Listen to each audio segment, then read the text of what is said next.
It's been a while since I rebuilt a transmission, probably 20 years. Like I said, I quit a 16-year career with an electric company that kind of took me away from the stuff I love to do. So I'm going to go ahead and start with this manual. I already took off the bell housing, took the pump bolts out, kind of showing you so far. So this is like a special little pump puller. Really makes the job a whole lot easier. So this comes out. Set this to the side. And then you want to take out your diaphragm here. I made a cool little tool. Let's see if I can put it together and show you how I did it. So what I did was I took these pump bolts and I threaded them in, same threads as the pan bolts.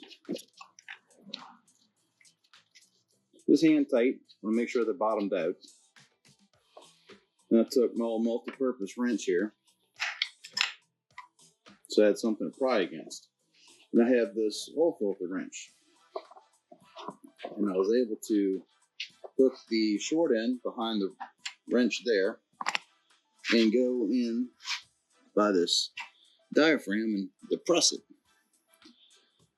And I was able to get the snap ring out. The snap ring's over there on the table. Kind of playing catch up with y'all. So then the next step, to get this off, the piston comes out to right about where the sealing ring is.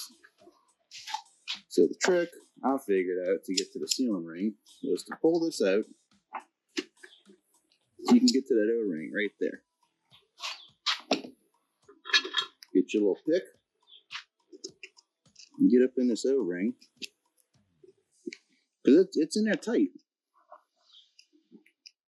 Let's see, do this while I hold the camera. So once you get your O-ring in the pick, pull.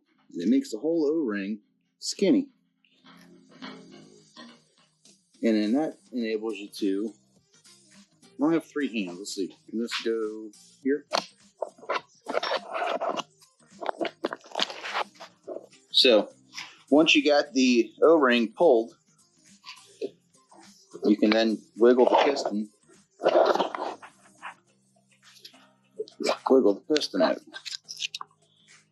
And it all just kind of comes out after that. A little trick I learned just now. And the whole piston comes out.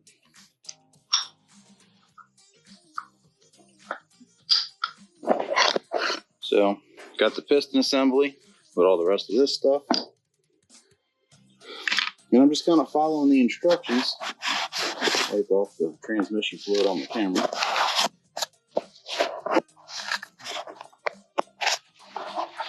So I'm just kind of going through the instructions step by step on this manual and taking the transmission apart. So the next thing, you go and you take all this out here.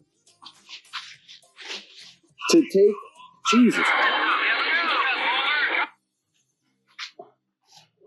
So to take the front pump out, before it comes out, you need to take off this. Is the, it fits down here on these 2 pieces bolted in. This is what, when you press tow haul, makes the torque converter lock in. So this is the lockup solenoid. You pull that out, and you're able to pull your pump out, which leaves you to pull out the servo, and then you can pull the rest of the guts out.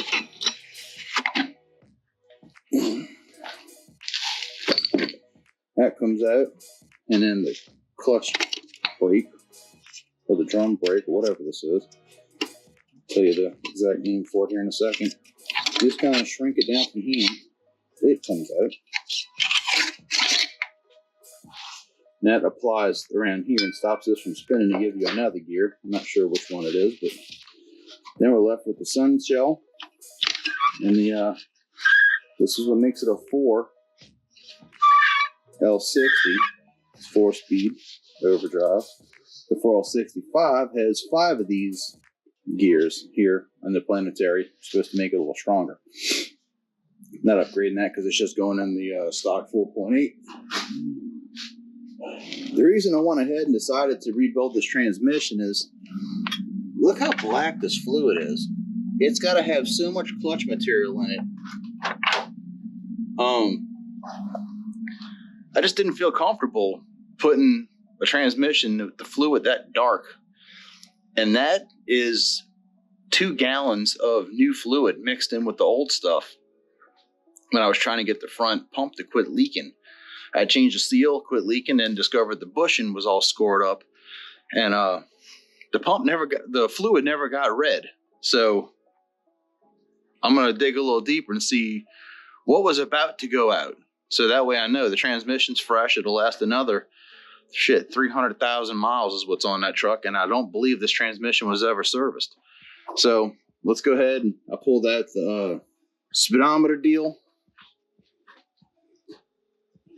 This sensor here. I like to put my bolts back so I know where they went. No, I don't have a bucket of bolts. I'm trying to figure out. This just pops in there, comes off, and then I got the 6 bolts on the back of the tail shaft housing.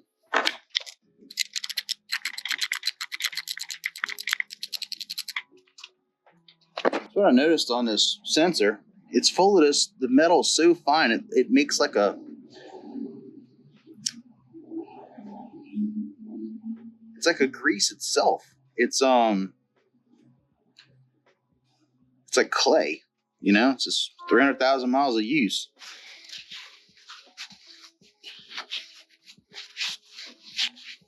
So we'll change all the O-rings on this and pop this dude back in there. It's just a magnetic pickup from what it looks like.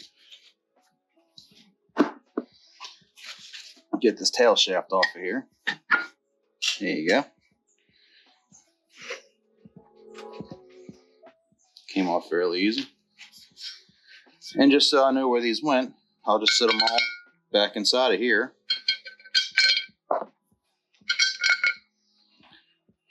Just keep them all associated. We'll change the seals in the back of this before we put it back on. And the seals in the front. Set this in the pan. And it's all got to be cleaned one little piece at a time. So the next thing, I guess, is take off the valve body. Or at least whatever this is. I'll tell you the right name in a second. So next, the manual tells me to disconnect all these electrical connections. I already broke this one. I'll take off this one here for whatever this does. And I'm pretty sure it's going to tell me. I'll let y'all know. This one for all these solenoids.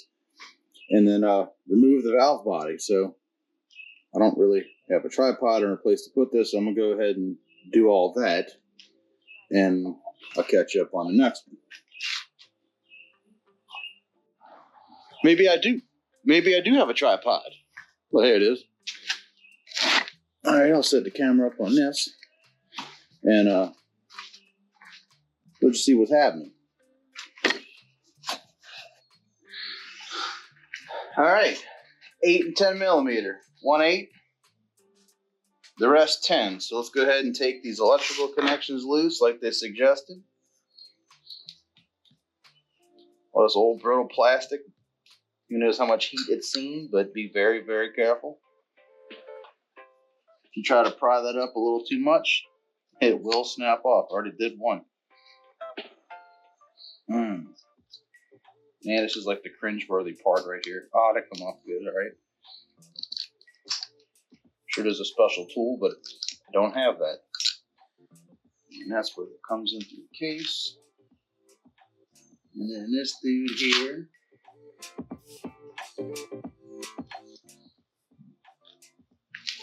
Everything has like a clutch material film on it. It's all got this black. That's why the fluid's so dark. Something was about to let go. I'm glad it decided not to throw it back in and just let it do what it does. That's in this harness. Another solenoid up here.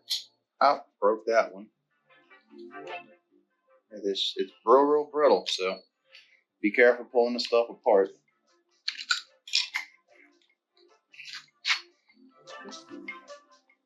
Kind of let that chill. All right. Never done this before.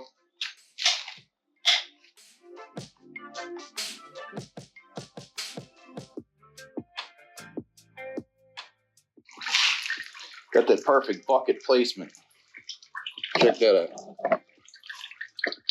Didn't even do it on purpose.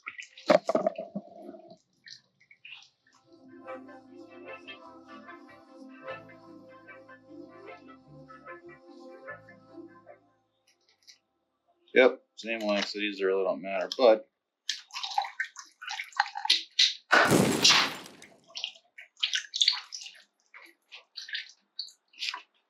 there went something. Some sort of pin. Doesn't look like it matters which way it goes in, and it doesn't look particularly worn. So that went in there.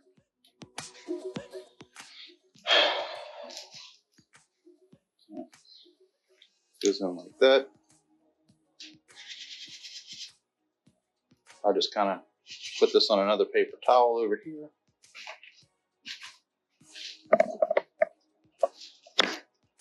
Let that do.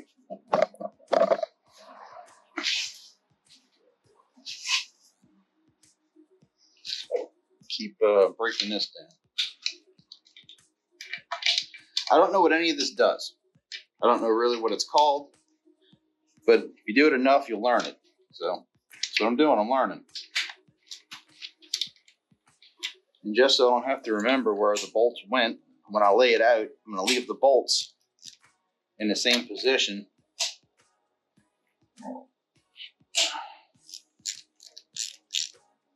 Took them out in. So a couple of guys have done this before told me you need two things: a clean surface to lay it out on, and clean it all meticulously when it goes back together. Lube everything with assembly lube. So the key to it all is to have it all clean.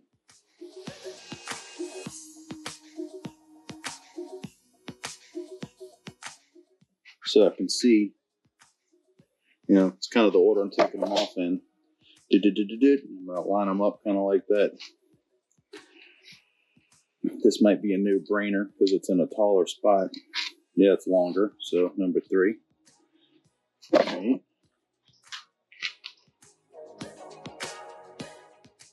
Let's sit on this line next. I'll make another row.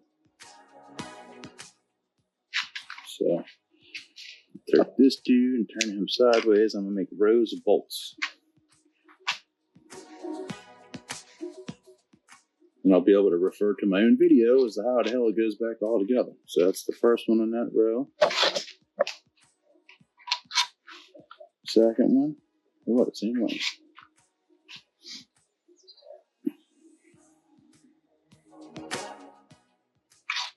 Third one.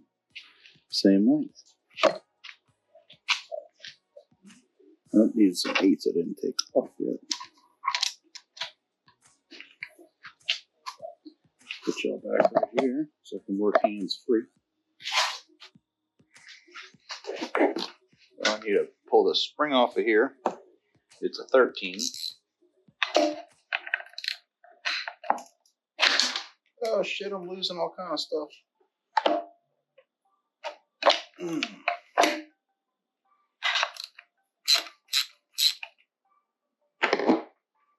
Just lost the check ball.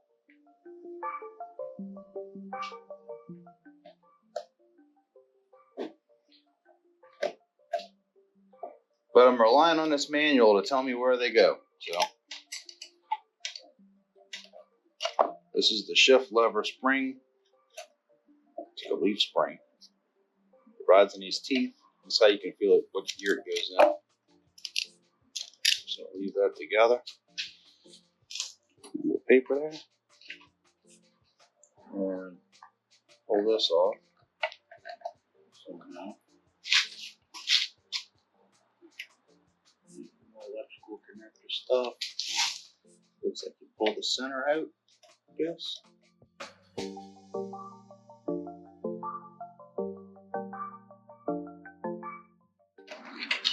Well, buddy,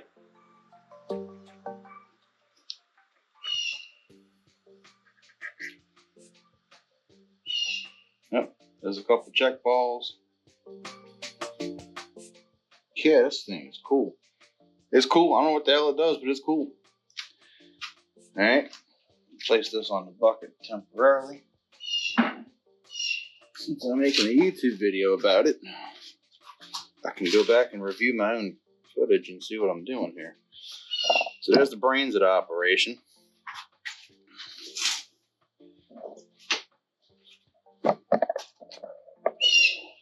About to lose my battery again. So I did an update on my GoPro, and it's working. Let's just see if I can keep the footage I do or not. A magnet would come in handy with them little check balls. So I dropped 2 in the water bucket already, or the oil bucket. Oh yeah, look at that, cool. So whatever these little check balls do, this one's underneath this one. You sit in these little holes, divert fluid. So got them on a magnet.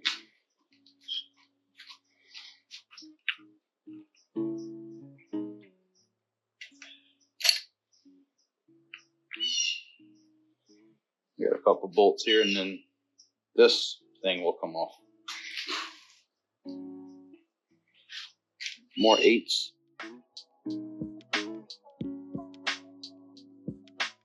That's the spring stayed in. I'm going to pull the spring out. Put it over here on the table. Both parts. And then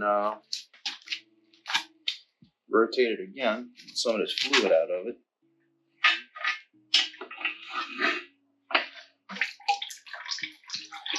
Once again, properly placed bucket.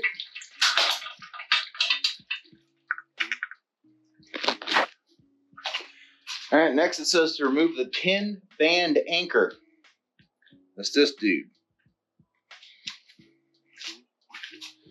All right, so I got all that disassembled. And now there's the sun gear, which is this dude. And there's your planetary. And there's a snap ring right inside of there that needs to come off next. All right, down in there is this clip, way down in there, that supposedly holds the rest of the whole thing together. So, see if we can get the rest of it out. Pull that shaft in case I pull on this and some gear lets go.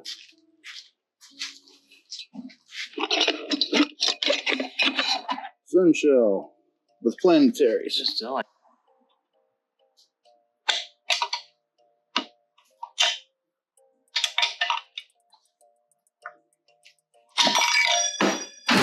There it is.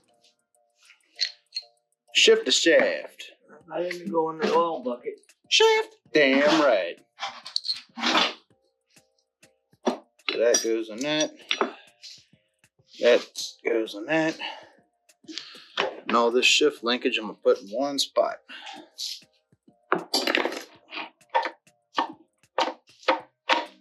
This ain't just coming out like they said it was.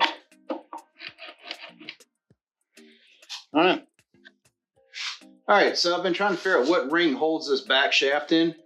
Come to find out, you just give it a tug, and then the whole shaft comes out. So this is what hooks to your transmission. Oh, clean spot on the table for this. Let's not put it on the edge, huh? Yeah, I don't want that falling. Alright, so the next thing I need to get out is this this spring retainer that goes around the outside of this pack here. And I don't think I can get in there with my hands and show you how to exactly do it. So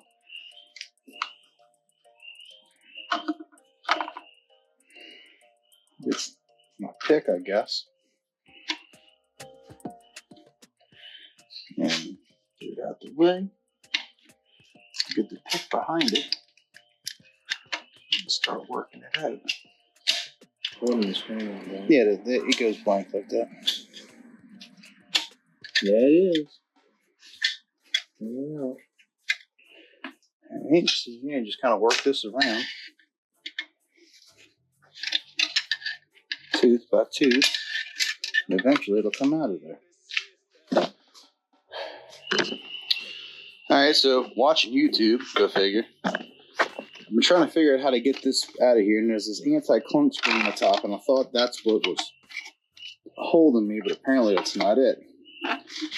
Seen this dude go in and take his rear input shaft, this big old boy here. He said you go in from the back side. Once you get that retainer removed, you just push up on it and it comes out. We'll see.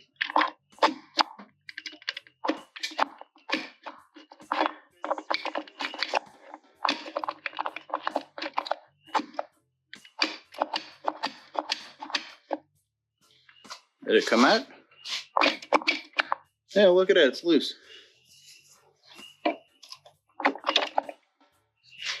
Alright, pull the shaft back up. This dude was not easy taking this thing apart. I'm trying to be all delicate because I don't know what the hell I'm doing. Hey, look at that. Okay. This comes out.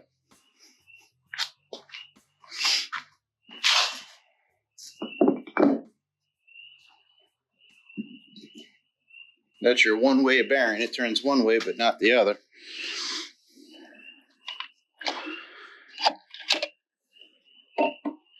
We got some planetaries here. He says check for wiggle. There's a clearance. If these gears have been mushroomed at all. So that comes out like that. So I got that dude out. Here's some clutch packs.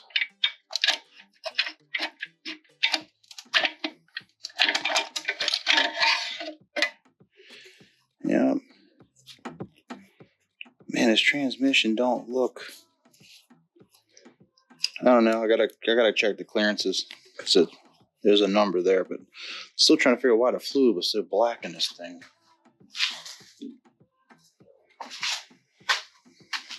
And hey, there's that anti-spring thing. This. There's a bearing there. And your anti-clunk spring. I thought this is what was holding it all together. Apparently not.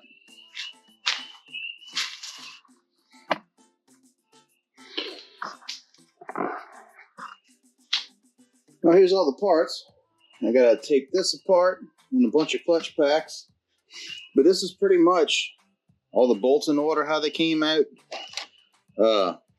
Accumulator piston, valve body, some reassembly tools I had purchased, and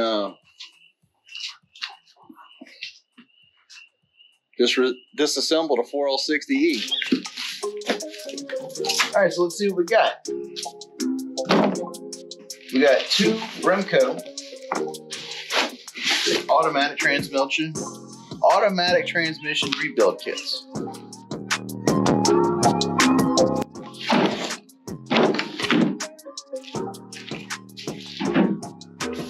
Because I have two 4L60s to rebuild. And the 9703 supposedly are all the same. Or at least the kits are.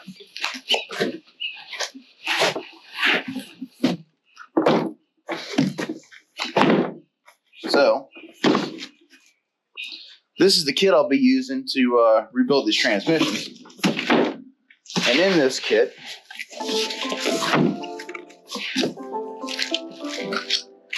we have all the seals, new pan gasket, all the stuff for the for the valve body.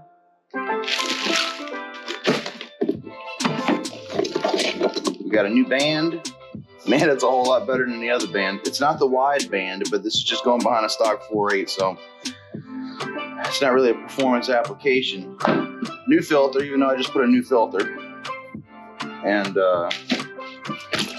it's got that thrust bearing for the front of the pump and all your gear clutches.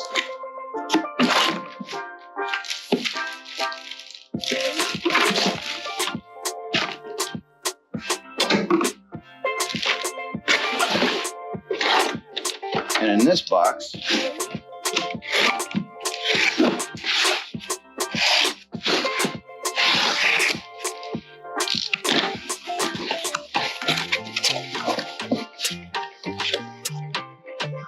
this is why your overdrive starts slipping in. You lose your 3/4 on your on all your 4L60s. This ring here gets hardened. It's nice and soft right now, but when you put a lot of heat in the transmission, it gets stiff and allows the fluid to pass through it, and it just washes all the clutch material off of your 3/4 clutches. So this 3/4 piston is detrimental to the life of your transmission as far as overdrive. And this is why you always press the 2-hall button when you got more weight in the truck than what you're supposed to have. So this doesn't overheat and fail on you. I learned that.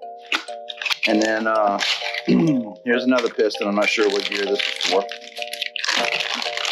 But the cool thing is all this stuff is different sizes, and it'll only fit one way. So we got our pistons and 2 full rebuild kits for 2 4L60s. So I'm just getting back into this. This is a whole memory refresher thing for me. I never really understood it in the first place, but I'm going to get it this time. So let's clean up some parts and start stacking stuff back in there. All right, so one last thing I have to get out is this drum down in here. And they say if you go and apply pressure or air down here to this hole, there you go, it'll break it loose. Exactly what it did. You can watch it jump out. Watch.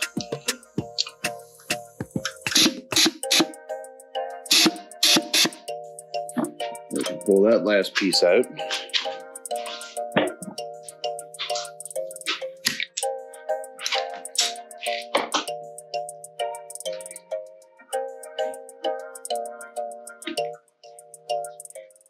Maybe.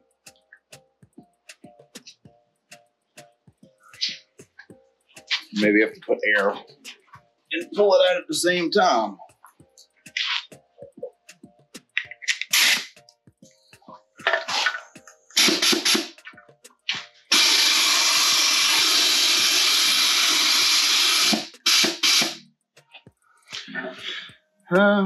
Must be something I'm missing.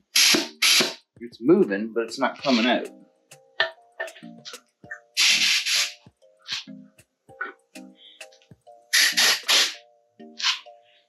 That's not it. Maybe this one?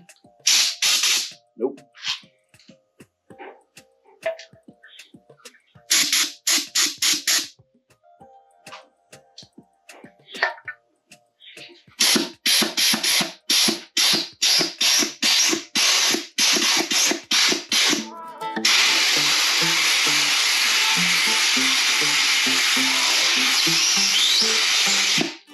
Well, it definitely works. It just ain't coming out. So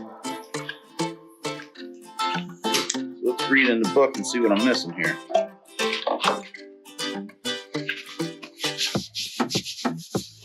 I bought this. I've still yet to use it. I have no idea. Maybe this is what I need to get it out. I don't know. Let me read and be back in a second.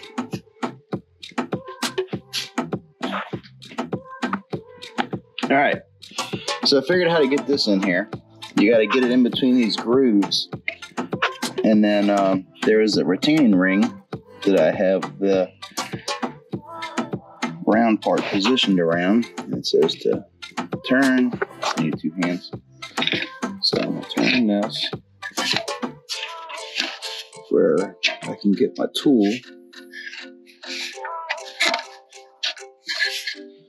on the retaining ring. So it says to press the springs in this dude. Alright. And then I should be able to pull this retaining ring out.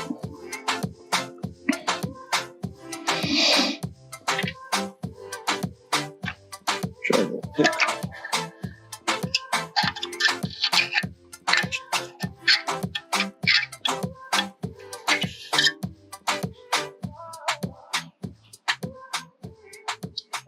definitely depressed.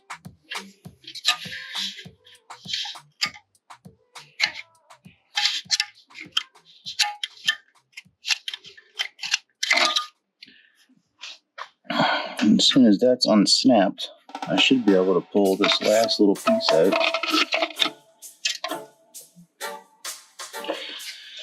I don't know, let me have two hands.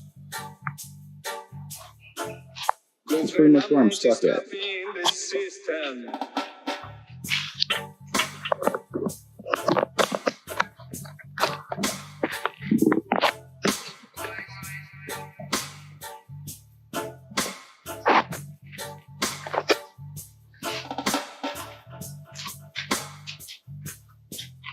It says in instructions, depress that, which it's depressed, it's tight, and remove the retaining ring. I can't even feel it much as I see it.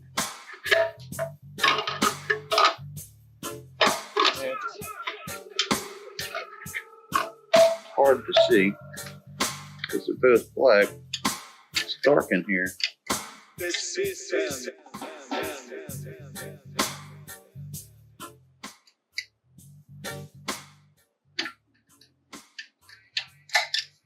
I was under half of it.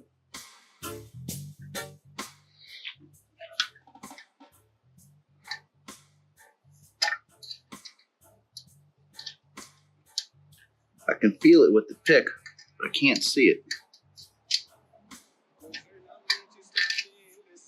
Let me try to grab my other light. This was dying. Freight Harbor, $1. Good stuff. There's the driving around guy.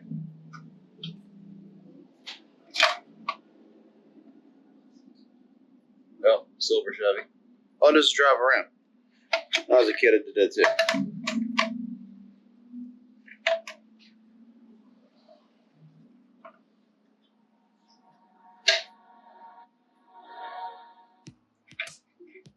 Loose and just reposition. Something told me I need to learn how to rebuild transmissions because I'm going to do a lot. So this is the learning process. Maybe this light would be a little better.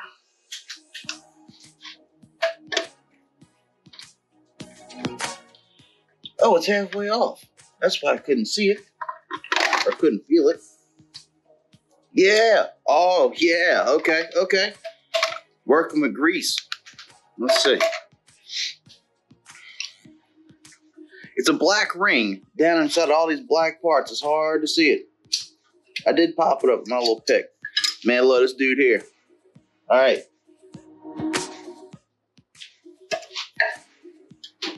Pick it up and go around this tool while I got everything compressed. Pink.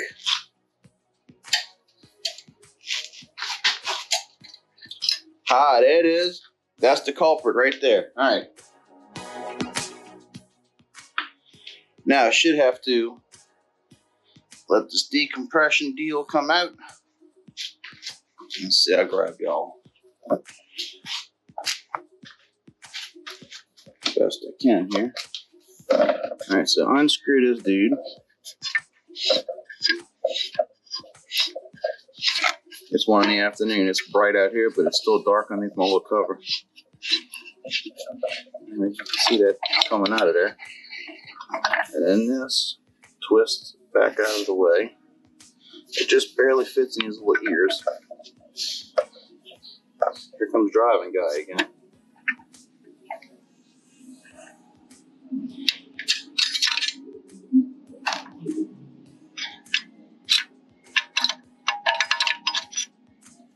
Alright. So I did need that piece after all. Not that bad. Yeah, I did need this thing after all. For that one piece. That made it easy. And now, there's your spring pack. Alright. And, hit this with air again. See if this will make it come out.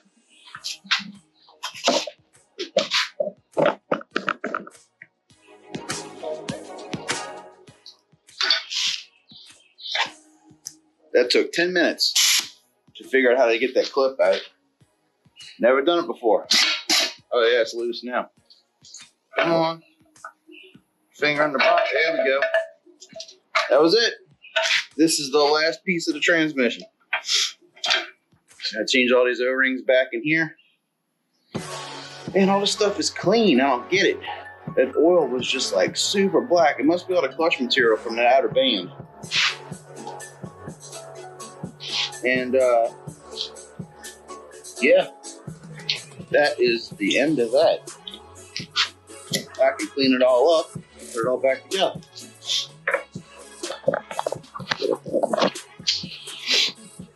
So now I'm gonna get the rest of the fluid out of here and hit all this up with some brake parts cleaner, get it nice and clean, get all those veins up. All right, so I'm going ahead and move my pan out, get the bucket underneath to catch all this stuff.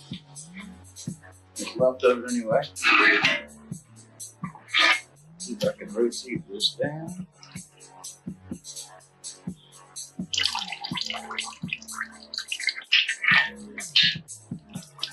Not too bad for eyeballing. Brake parts cleaner, but one thing I got.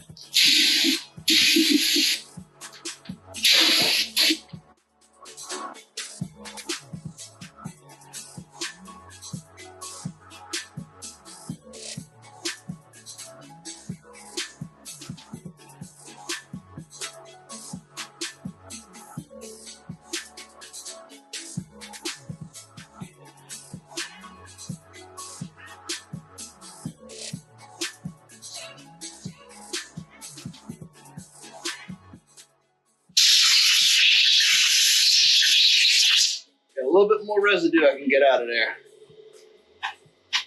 So I said, this brake parts cleaner, you need 1 can, buy 2. If you think you need to buy 2, buy 6.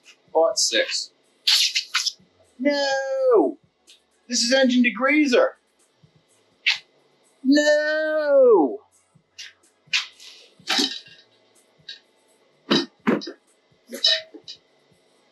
Oh man, I had 2 things of engine degreaser mixed up with my brake parts cleaner. Well, I'll use this on the motor that we pull out of the extended cab to put in the regular cab. Alright, brake parts cleaner. So I bought 4.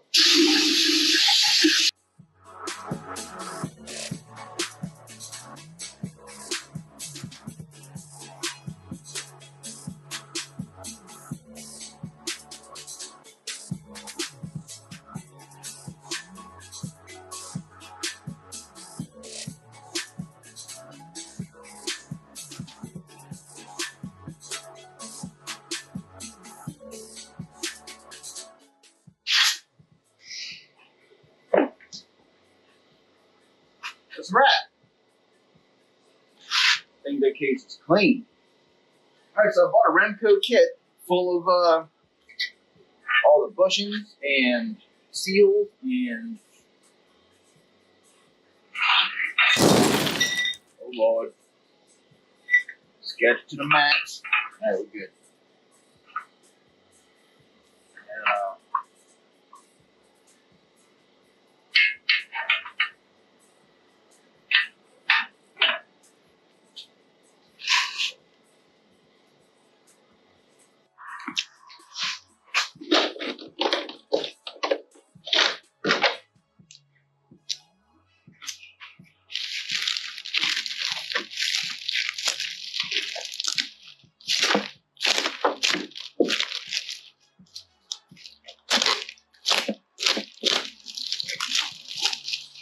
Alright, so here's what's in this Remco transmission rebuild kit. It looks like everything I need and then some. There's a weird little filter I saw in there. 2 of them. Must fit different model years. So, now let's figure out where all the stuff goes.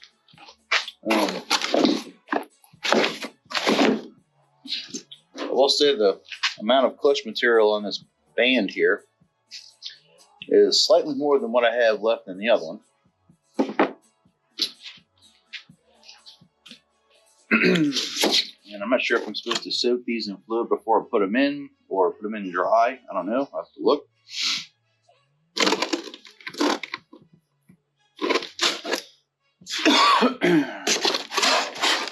But the reason I bought that installation guide is because this is all the instructions you get. They just tell you, warning, use the correct use the correct bolts.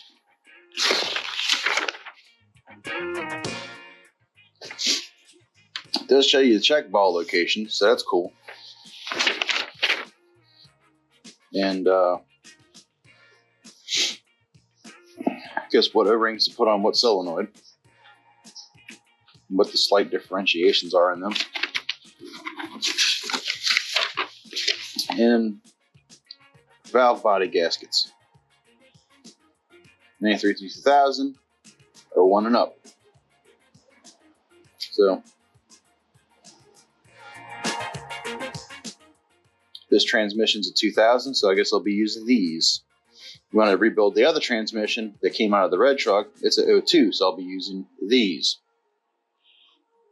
Just a slight, it says no hole and there's a hole. Or there's no hole and there's a hole. So I guess it's the hole that makes the difference on the 01 and up. Well, let's get to some O-ring swapping so we can get this thing put back together. And for Habla Espanol, it's got its own, just like this, just Spanish English. Wish I would have learned that a little better. All right, time to make sense of all this stuff. You know what this is? That's your rear seal.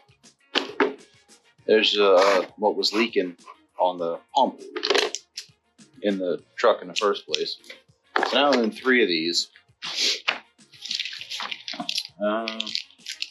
Dipstick, tube, and not sure.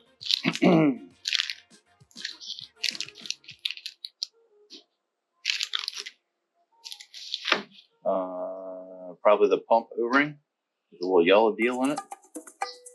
Probably big enough for the pump. Again, not sure. Some shift springs. The rubber discs. O-ring kit. Here's the what the filter goes in. The filter came with one too, so that's cool.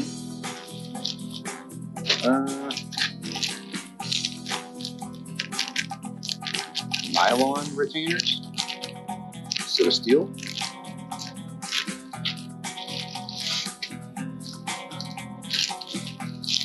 More pack of O-rings and stuff. All these numbers should be listed in that book to tell you where they go. Yes. This is the accumulator piston, or the servo piston O-rings. So that's cool. Where those go. This has got to go in that whole first gear band piece. 2 check balls, in case you watch old check balls. 2, 4, 6, 8. They only have 7. O-rings. O-rings and Eclipse. Okay, I know where that one goes. That's good. That's what holds the back piece on. I just took that off last.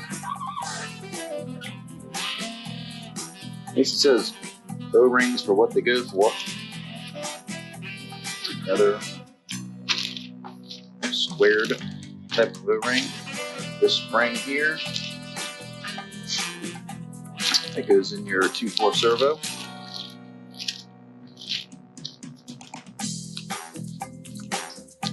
Shift solenoid motor screens. More little O-rings. A fancy kind of stepped O-ring there. That would be the front seal. which is slightly different than the rear seal. The rear housing shaft seal is smaller than the front where the converter goes through.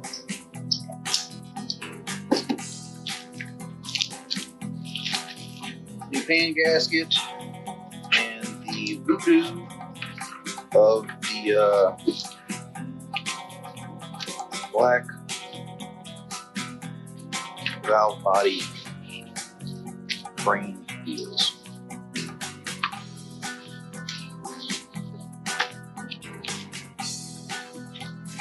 And a new gasket for the pump itself. Here's your C and your CA or AC, CV, or just V.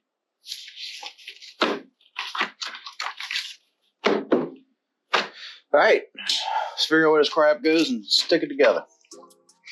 So I was told by some transmission guys, gave me some advice. They said, use this. It's by Loop Guard, and no joke, it's goo. Assembly goo. Yeah. This doesn't come up with it. I was fighting it. I don't know what the hell. Nevertheless, it's like wax. It's just waxy, and it's green, so it doesn't confuse if there's any type of transmission leaks. Transmission fluid's red. So I'll be painting this all over everything. And got the case all cleaned up. This bushing here, it's perfect. I don't see any reason to change it. That, and I don't know exactly how to set the depth on it. If it was scored and it wasn't brass, or if I saw chafing lines in it, I would definitely knock it out and pop a new one in. But it's completely gold all the way around, so like it's new. So I'll just let that be. So since this was the last thing I took out, this will be the first thing I go back in. But there's a inner square washer and two outer square washers. So that's where those square washers go. So to answer that question, pop them out of there. So I'll go ahead and get a little pick.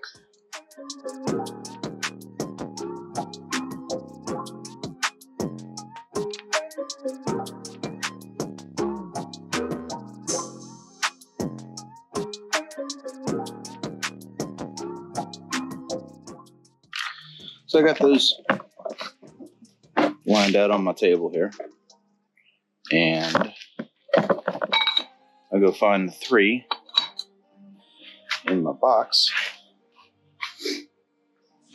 that match. So got these three, and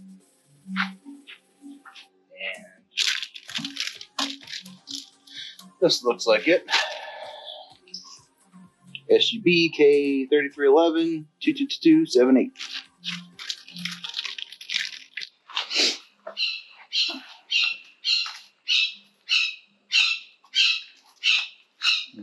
Bird's freaking out.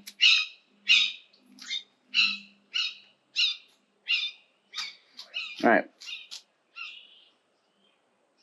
Something wrong with that thing. All right, so I already got a little bit of fluid on my fingers. I'll just go ahead and do a little slip on this.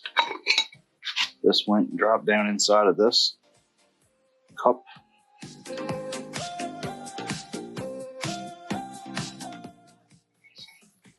This is good. So I'm gonna go ahead and wipe some assembly goo all on this because it looks like a rotating piece, and drop it back in. A little goo.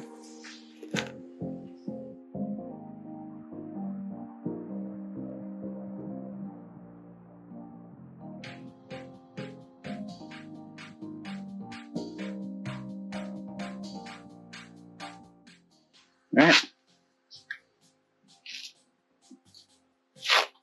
That has been gooed.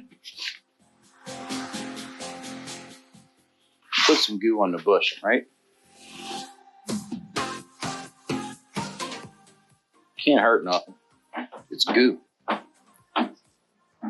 Goo might be gross, but it's good.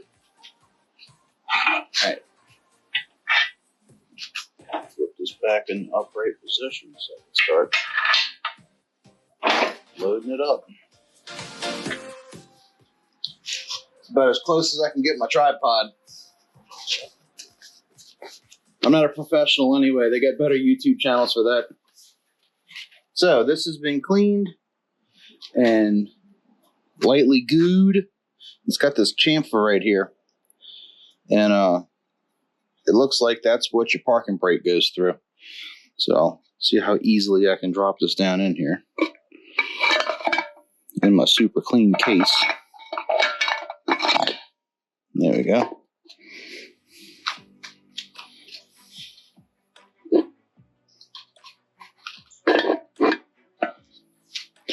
And there's a window right here that's as big as this cut is. So I believe this goes in there just like that.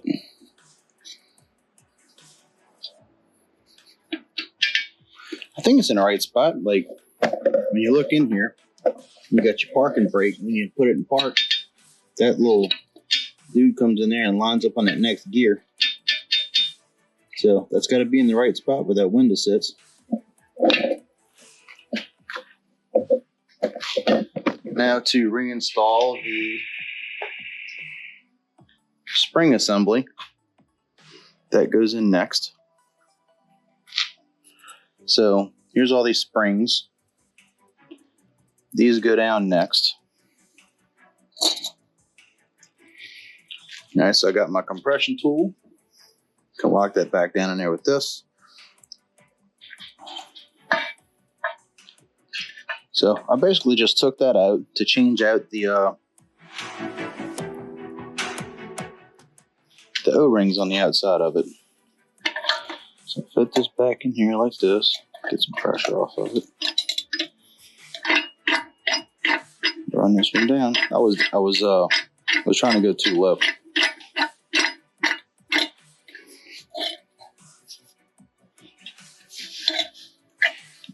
Keep the bottom from spinning while you turn the top. So this just depresses the spring straight down. You can just go until the springs bottom out. So this is pretty much the only specialty tool I've used to take this whole thing apart, is this one weird case style spring compressor.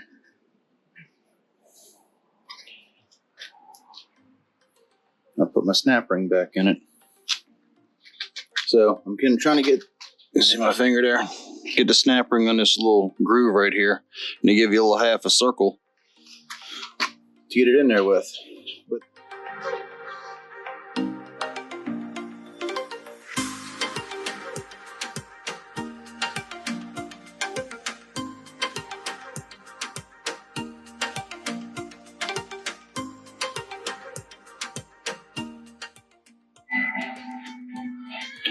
So I went ahead and soaked the clutches so I don't put them back in dry.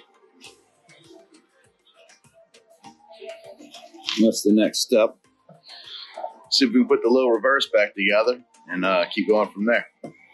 All right, so we're putting the low clutches back in, and there's a notch right there that goes to the bottom of the case. It's the best way I can figure out how to line it up. And then the rest of them go in right afterwards. So I pre-soaked them all. And first thing, we want to get this planetary in. Got it. All right. So that's in. Make sure it spins free. Yeah, beautiful. And then I'm gonna go ahead and place all these clutches. I pre-soaked them in fluid, and the notch pointing down. You can try to do them all at once, or you can just do them one at a time, which may be the easier way to do them. Yeah, let's just do them one at a time. I hear you. All right, so this guy the clutches don't have any teeth, just the steels do. Well, they have the internal. clutches, yeah. The clutches go on the planetary, and then the steels go on the case. That's one. That notch goes straight, points straight to me. Yeah. Yep.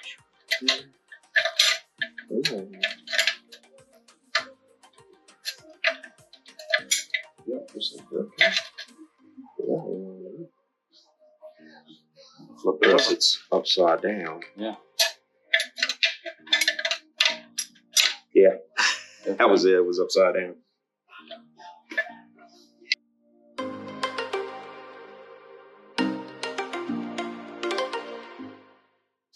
Cool. All right. That's in. Next step. Retainer ring, I believe. This little guy? That little guy right there. All right. This little guy. Yep, that pushes on that steel plate. Keeps All that in place. And is there any special place that it clicks into, or just put it in? I don't believe I would. Let's see.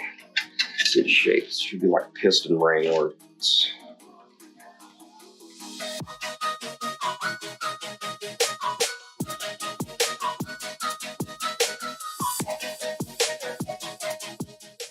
All right. Next. Yeah. Next step.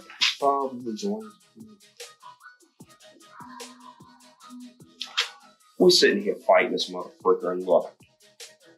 Tells us where. Yeah. The pictures in the catalog don't coincide with the directions. You got to flip forward a couple pages or back, and it tells you how to put it in. Oh shit! You gotta love that. Yep. Yeah.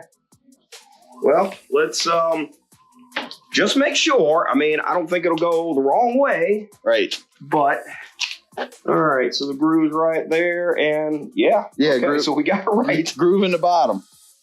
So just remember, flip forward and back in here and make sure. ATSG manual. Yeah, you gotta go through the whole thing before you decide to touch it all. Yeah. All right. Nope. We're gonna set this thing right here. This is your one-way bearing. It spins one direction, but not the other. So this will go in. So it's got this wider section here.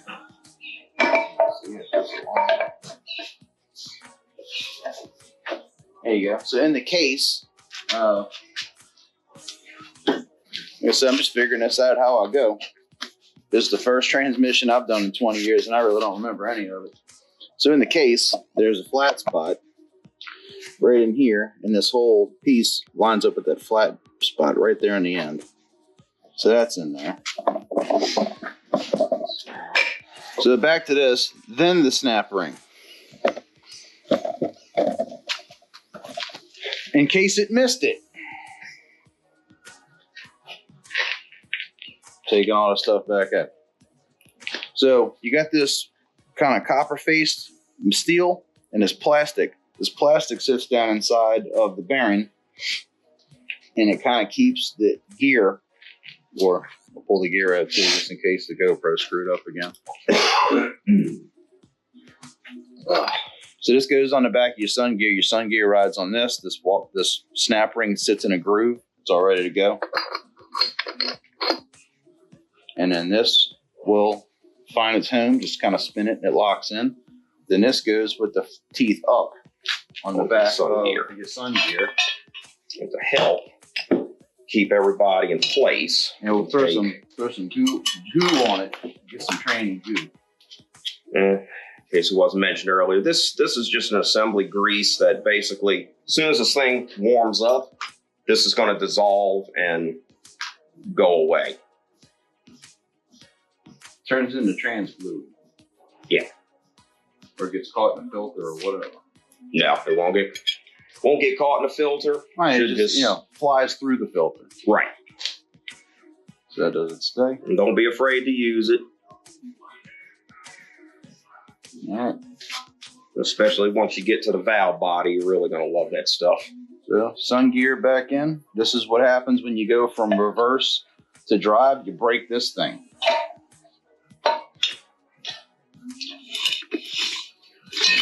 It's all in there. It's just close clearance. That's planetary there. All that should be together. So then the band. This is the planetary housing that this sits into. It'll find its home. Give it a spin. Okay, they did give you a new band. Yeah, I got a new band. Good. I was going to say that one. And that pops in here next. It'll work, but give it a spin till it lines up and locks in. That's another gear. I don't know what gear it is, but that's a gear. All right, so we have rotated this up.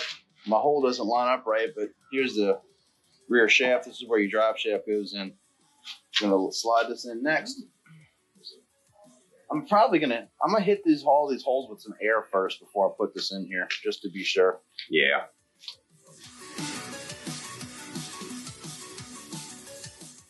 Yeah, this is what oils all your bearings, so make sure all these passages are clean.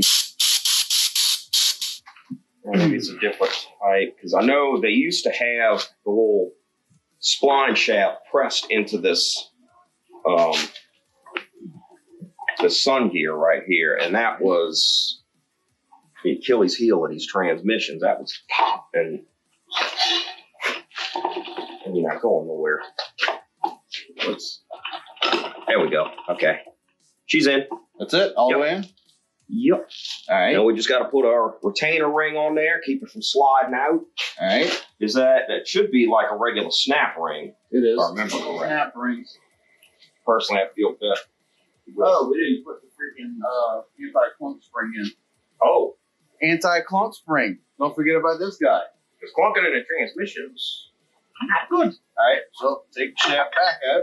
Not a big deal. Good thing you caught it, though. Right. Good thing you caught it. That's why you want to play on.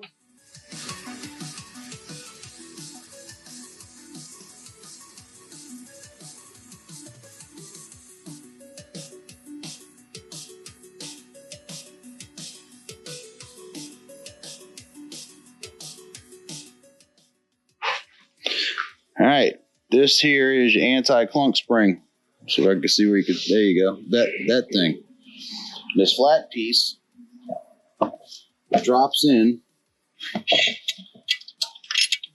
and sits right on this little ear.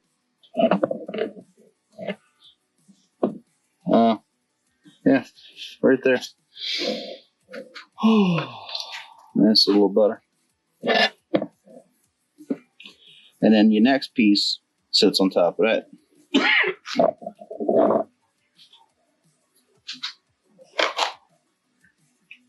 So when it goes into gear and this goes to shift back and forth, it quiets that down. It's right good. So that spring sits against there and comes Into that little tab. little bent piece in the tab, and it stops this from chick, chick, chick, chick. Now, should this? Nope. It goes just like that. Okay. It's freaking stupid looking, but that's how it falls in. And you sure that is the way it is supposed to go in? Yes. Okay. All right. Because it was 2 hours trying to figure out how to get it out. Okay. Then I noticed the snap ring. Yeah, there's so many little snap rings and shit in these. It will make you nuts. It's in there. Now back with the big snap ring. I can't show you. I can't get the camera in to give you a good angle. I just take my word for it. It drops in. Oh, that'll work? Yeah. Okay. You on the back side of it, push in. Okay. And I get my little best friend here.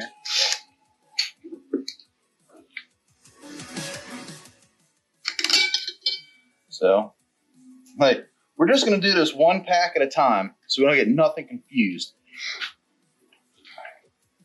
And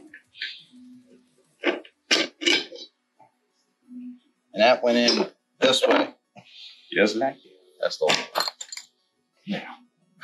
And then this drum doesn't come apart any farther than that, huh? It's one of those things. It can, but there's no reason to take it any further apart. So. Yeah, that's it. That's compression springs, and right. So we'll just leave this in how it came out. Basically, if it was messed up to the point you had to go into that, you're going to replace that anyway. Right. So I got 4 clutches soaking. Yep, there's 4 clutches in here. So what goes next? The big gear? Okay. It's going to go in like this. This thick one goes on top. So we're going to do... Did you flip it upside down when you I flipped it upside down, yes. All right. All right. And then clutch. Clutch. Old clutch. And these old clutches really So I'm saying this have a transmission. lot of life left in The them. transmission was working. It is the fluid was super dark, and I'm just if I'm gonna go in it, I might as well just change them all. And there's no like front or back. They just go Right. They just go in. That's it. Now with this, you gotta line them teeth up, huh? you're gonna line your teeth up the best you can. All right. This is where it gets fun because you can't really see what the hell you're doing. You just gotta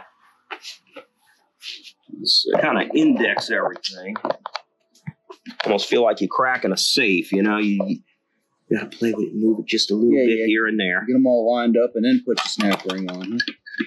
Well, you could do it even with the snap ring. I mean, there's not that much resistance, but it does help to line up on that drum over there, though.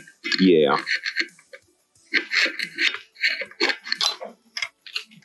So I'm used to working with my left hand. I can get in there with your little gimp arm, bro. Yeah. But I'm a stubborn pain in the ass. Yeah, I know.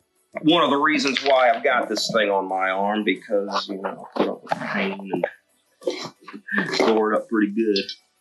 All right, so now we'll put the snap ring in. While we're working on that, we'll get the next set of clutches soaked.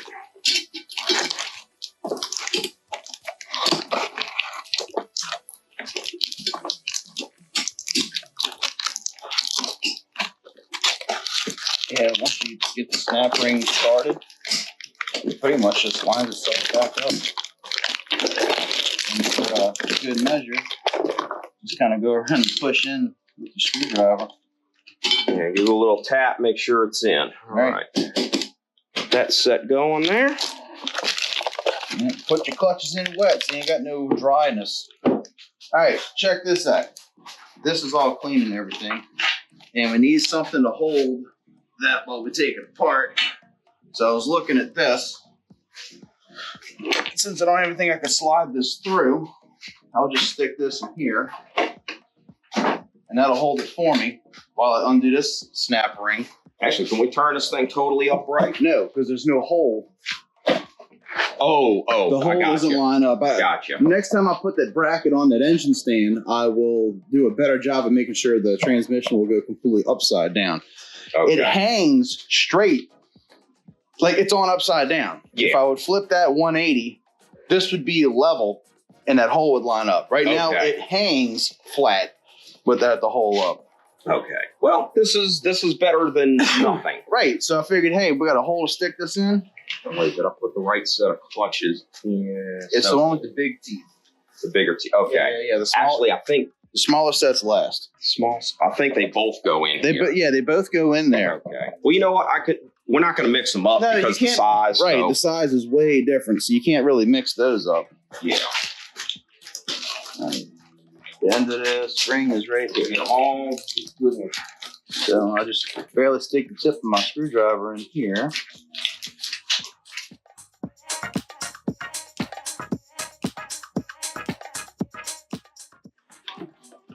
It's a spring, so it's under pressure. But I'll take these out and I'll put them down exactly how I take them out, so I don't mix them up. We're losing roller bearings and stuff. Springs. That's a spring. So we're losing. As long as they stay in the little metal packs, I think we're good. So that came out just like this. Yeah. Okay, yeah, they stay. So if we lose roller bearings, we got a problem. Not roller bearings, just these little spring packs. I'll clean these off before we stick them back in. They go in these little flat spots, and there's another section down here of them. Okay. So that goes with that. All right, these are trash. Yeah, more old clutches.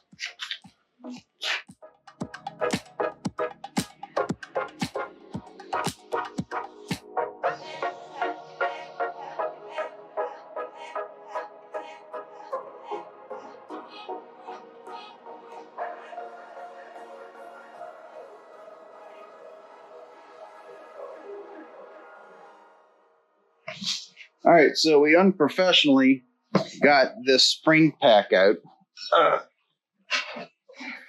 This that went down in there. Got the snap ring. It's a 2-person job without the right tool. I guess I don't have the right tool. And I need to get this piston out of here. Look, come right out. Check that out. Oh. I thought I was going to have to hit it with some air. So that one looks like this one. And it goes in face down or face up. See the difference here in the rubber. And there's got to be another one underneath this. So yeah, you can feel this rubber here on this new one is a lot more pliable. Yeah, that's why they lose gears. Yeah. As far as I know. So maybe a little air here. Well, stick your face in there.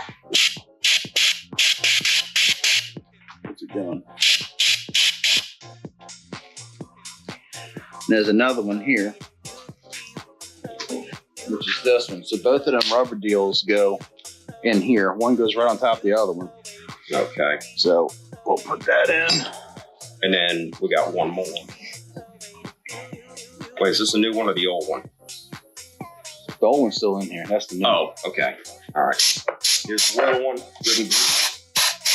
Which one of these holes? So this one here.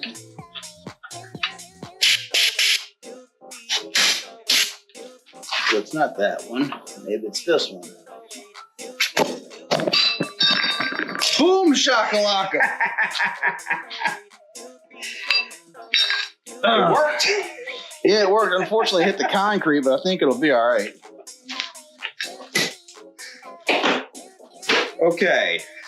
So it looked like I could probably rewind it in slow mo. See, it just flew out of there. So it looked like it cupped into here like this. So it's got an O-ring on the outside and one on the inside. I need to get the concrete dust off the bottom of here. Clean this up a little bit. Mental note, use less air. And another spring pack. So it looks like it's universal. It can go in either direction. We hope. And then there's another rubber piece down in here. Let's see. Well, we should have all of that. I would hope. This dude, this piston, it's in the very, very bottom, huh? Let's see. All right, what am I looking at here? Yes. That's the one. That's the one. All right, cool. All right, So let me grease it up, put this in. Yeah, don't be mixing up my shit. I ain't mixing nothing up. All right. Yeah, I thought like they went in different parts of the transmission. No, they all go, and this is like the overdrive thing. When these go out, it makes sure you lose your overdrive, then third, and all everything else. Yeah, because I mean, it's not catching. It's not, right. You know. Okay. It's allowing it to clutch and eating all the material off the disc. Get out of the way. No mix-ups. Yeah, that's sunshine. Here we go, right here. This is what we're working on. Okay.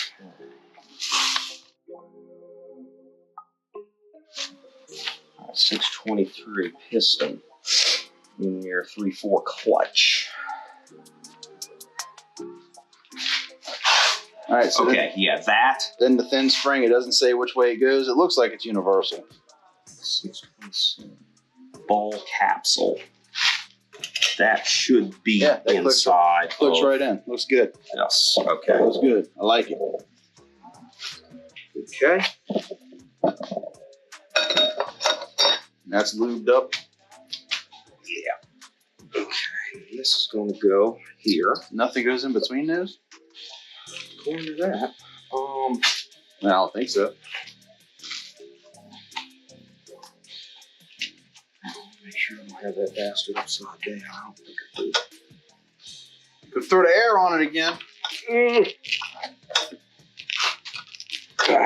Oh, Gimpy, let me help you out there. Yeah, short fat fingers.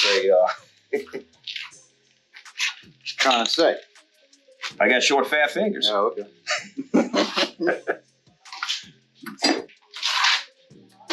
Check ball, maybe I can get in there with. I don't want to touch this rubber with this little pick. Yeah. I'll get my medium fat fingers in there. Yeah. Any of this shit.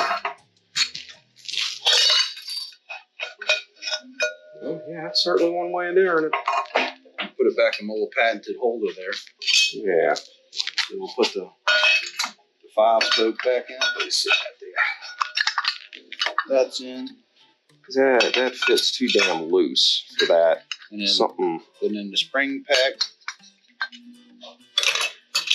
Goes there. Okay. I think I know what's going on here. All right. Got the exploded view of the diagram there. I think it goes. I think we go like that. Or does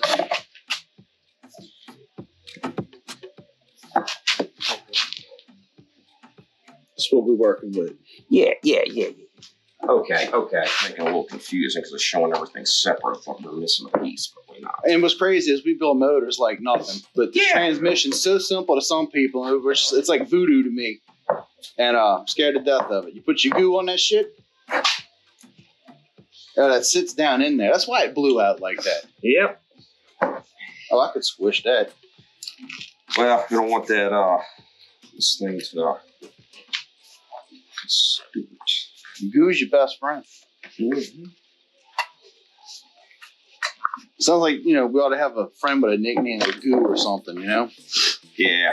There's got to be somebody worthy of that name. Somebody. That makes more sense. That makes more sense. Now it's sealed. That'll go on top of your springs down there. Yeah. So, yeah. 1 cup, 2 piston with the other one on top of all that. Just want to make sure I don't hear any grit up in there. And all this kind of snaps in real tight. And then this lines up. These little star deals line up with these little spoke pieces in here.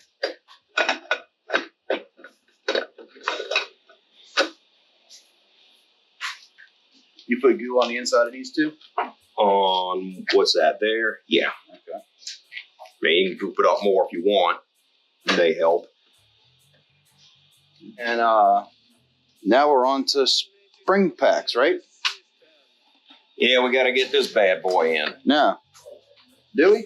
Yeah, pretty sure that's This is next. that's What it says. That's what it says on the diagram. Yep. Okay, that should be the snap ring right there.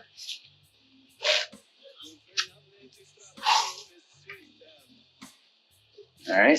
So get your snap ring tool and expand it over the top, and then we should be able just to slide it down because I can depress that with my fingers. Yeah. There's usually a special tool to put this in, but I can push that down with my hand. So try this out.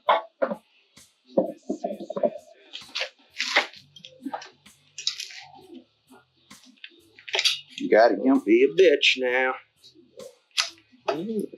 Smart ass. All right. Okay, now, one thing we could do, I don't know if you got pipe or a socket that big. Yeah, just click. Slip it over that. And actually, one of those, no, that's aluminum. You don't want to hit on that. No, no. But yeah, a big socket that would slip over that. Well, look, take the screwdriver, and you just push down while I depress it. Okay, you can do that too. When you don't have the tool, it's a two-man job. Yeah.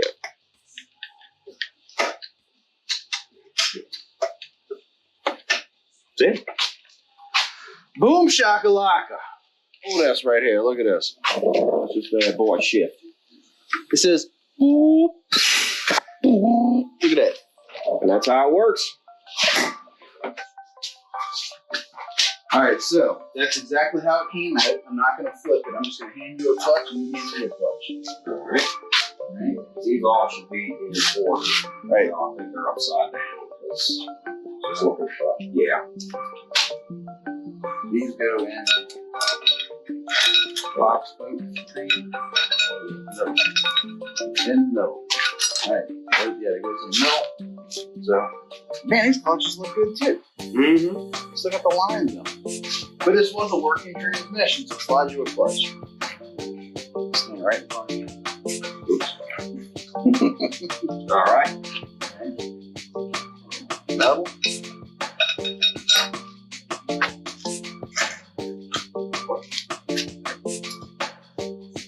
I wonder if this dude rebuilt this transmission. Yeah, they may go on to it at some point. I didn't take a clutch out. This is like a dull metal. Okay. So take this back. No, it shouldn't be double now. Metal. You sure there was no clutch there? I did not take a clutch out of that. So yeah, I guess put that clutch in.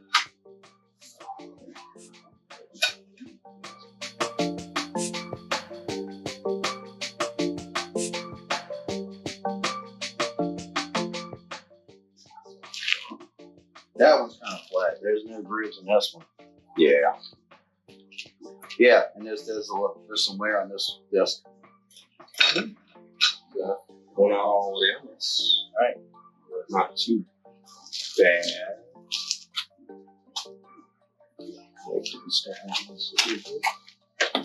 This is the next step.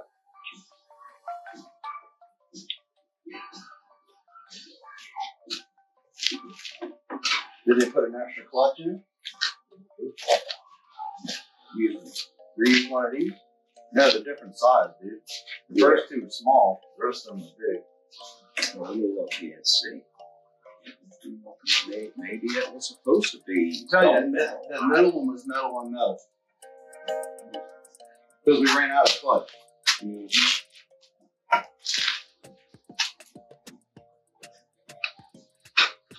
Six, 4, 5. Yeah. So I got 5 clutches. Okay. And I got 5 clutches and 7 steels. All right. That looks the way it's supposed to be. Nothing, you know. One of these middle ones was metal on metal. Okay. Where does our last clutch go that we don't seem to have? Right here. All right. But one of these middle ones was metal to metal. Pull this around.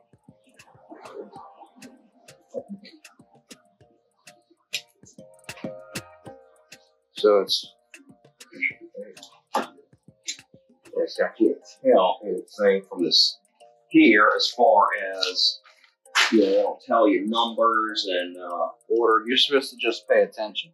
yeah. Right. So that was overdrive that was put in first, and this is going to be, I guess, third gear because it's the next setup. This is a waver, like a wavy kind of like spring piece. Sorry, this was the wavy spring piece. This is the plate. So it's like 3 metals in a row, then alternating clutch and steels. Put this back in next. You pull this apart this far. Right, now let's do plant there. You know, I think that because this is going to be tough, we can drop these in. Okay. After take them out.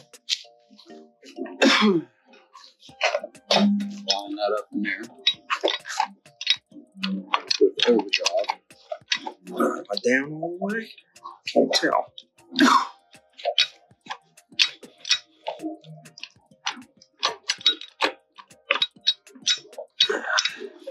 Take that last one. Oh, I see that. There's only what? 2. That's there. Okay, never mind. So I was right.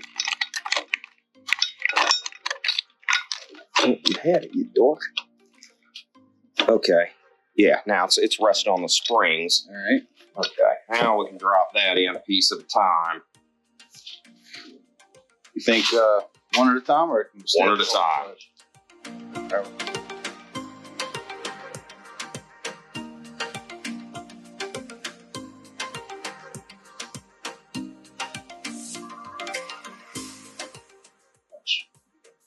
Okay. And then so metal clutch, metal. And then we're going to have that thick piece. Should be this right here. I don't know, man. It's freaking confusing looking. It looks like multiple clutches are touching clutches, but that don't mean the sense for clutch to touch clutch. No, you put this in your snap ring and... Yes, it's P650, then snap ring, which is 651.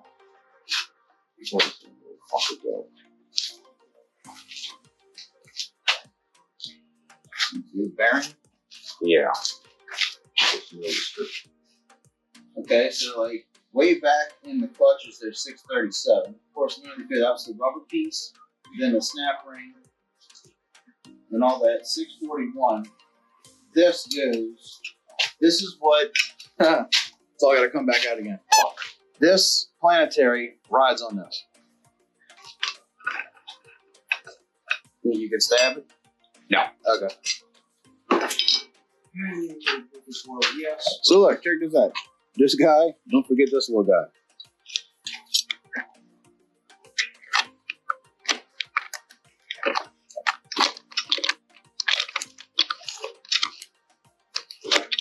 Yep, that's it. Okay. Yeah. Locked in. That's a looking better. Alright, so I'm gonna hand these pieces again. Yeah.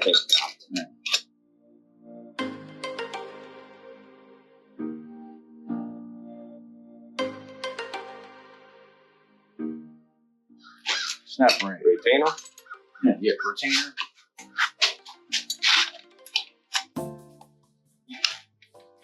Now get it all in there and then work it around, right?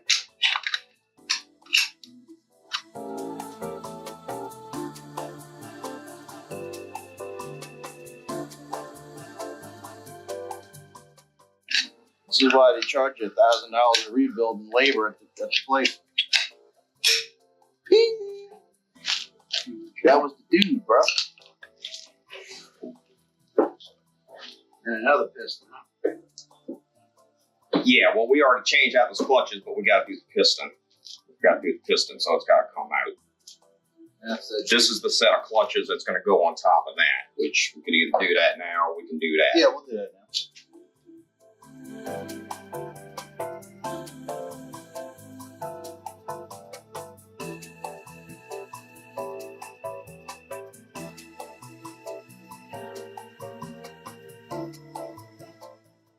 And that will be this snap ring. That'll be that snap ring. Yeah, because it's got the little groove, that thing right there.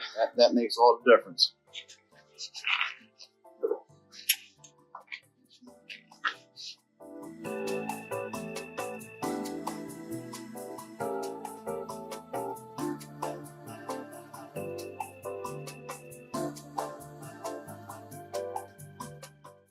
That's for sure. Pop! Goes the weasel. That's the wrap, dude. Okay.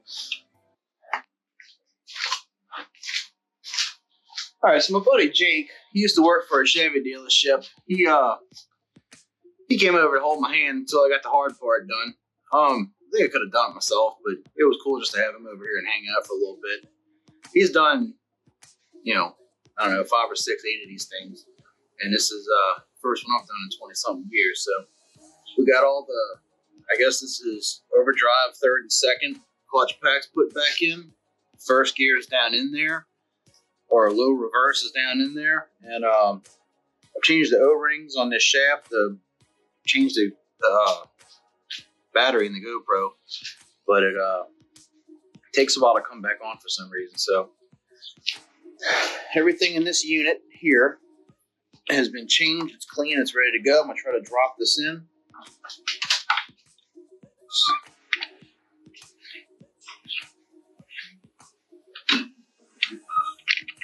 Just gotta spin it and finagle it till it goes down to find clutch after clutch.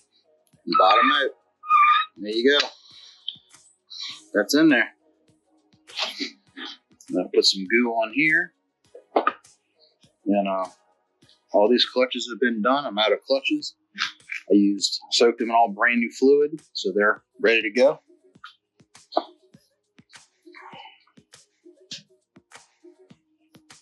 Drop this down on top of here.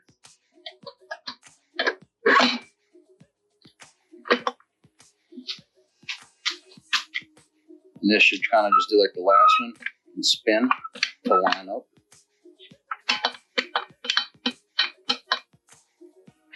Or do I pull that out, put that in outside, and drop it all down at the same time? That's what I think I should do.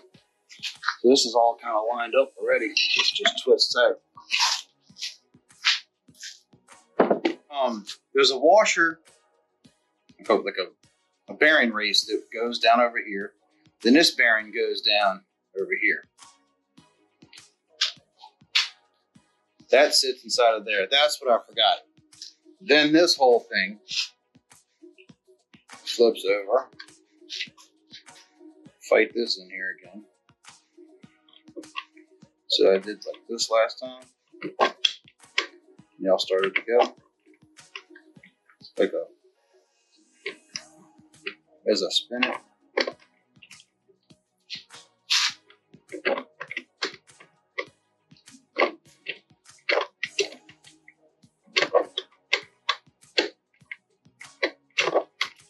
There it goes. That's it. That's the one. I can see it sitting on that bearing in there and spinning. I know they're all engaged. All right, now back to dropping it back in again. Sure, by the third one, I'll have all this down.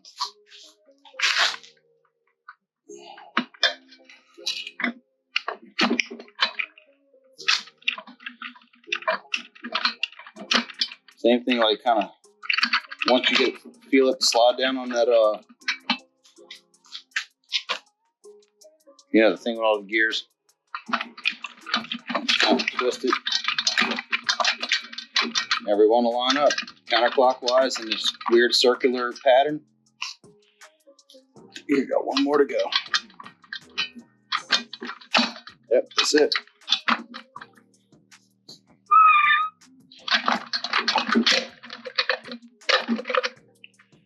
It's in there.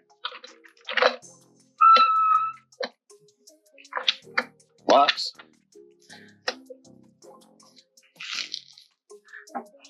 Yep, that engages reverse, and that's forward. Cool. All right, so I'm going through my book, and I had this question. There's this 5-plate 3/4 clutch pack. And I remember I was saying there was 2 steels touching. Double set of 2 steel plates, there and there. And then there's the 6-plate, which I did not have. So I found this in the book a few pages after where I was looking. And that's me. So I'm going to go ahead and pull this all apart. Double check myself so I know the answer. And put it back together again. All right, this is where we left off. Everything's back in. Took it all apart because I couldn't figure out why I had 5 clutch discs, but I only had this many steels. And that's very freaking confusing until I read right here. There's now available under OEM part number that includes a new apply ring with shorter legs, new apply brake, new thicker steel plates, new selective backing plates, and an instruction sheet. That's what came in my kit without the instruction sheet. So, back to where we left off and putting the thing together. All right. So after all kind of confusion, my buddy helped me out right. He did what he was supposed to do. The new revision was the right one, and I'm going to put in the drum band. I gotta move this.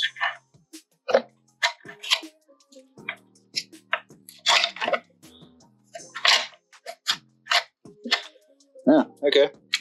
That's it. And this does fit right in that hole on this underside. Just like that. This might need to go lower. Wiggle ahead. Alright, that pops in there. Yep, that holds onto this. And then this pops into this little hole over on this side. Line it up with this one. There you go. So the bottom of this band has a little piece that sticks down. And you have to line that up. And this hole here. Okay. So that's the bottom of the band sitting in there. There's a pin that pushes up on that.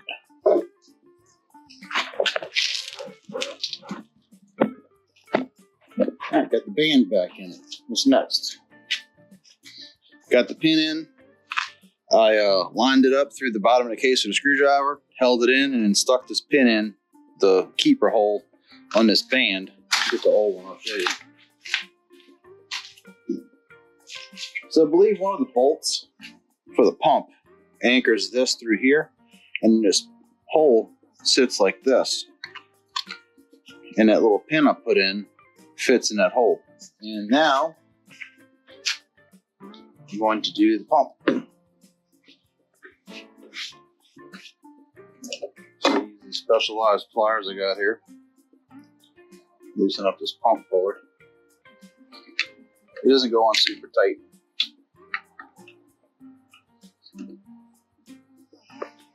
All right, so upon further inspection of this front pump, I'm dead in the water. I got to order a pump for it. I thought I was gonna be able to change the bushing and send it, but you can see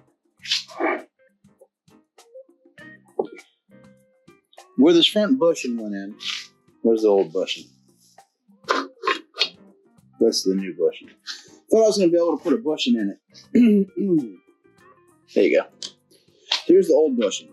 It's been spinning inside the pump, and the split is where my leak was coming from. So this was just sitting here rotating with the converter. This is an aftermarket. That's already been rebuilt once, so that explains why all the clutches look so good. But I'm at a standstill until I get a new pump.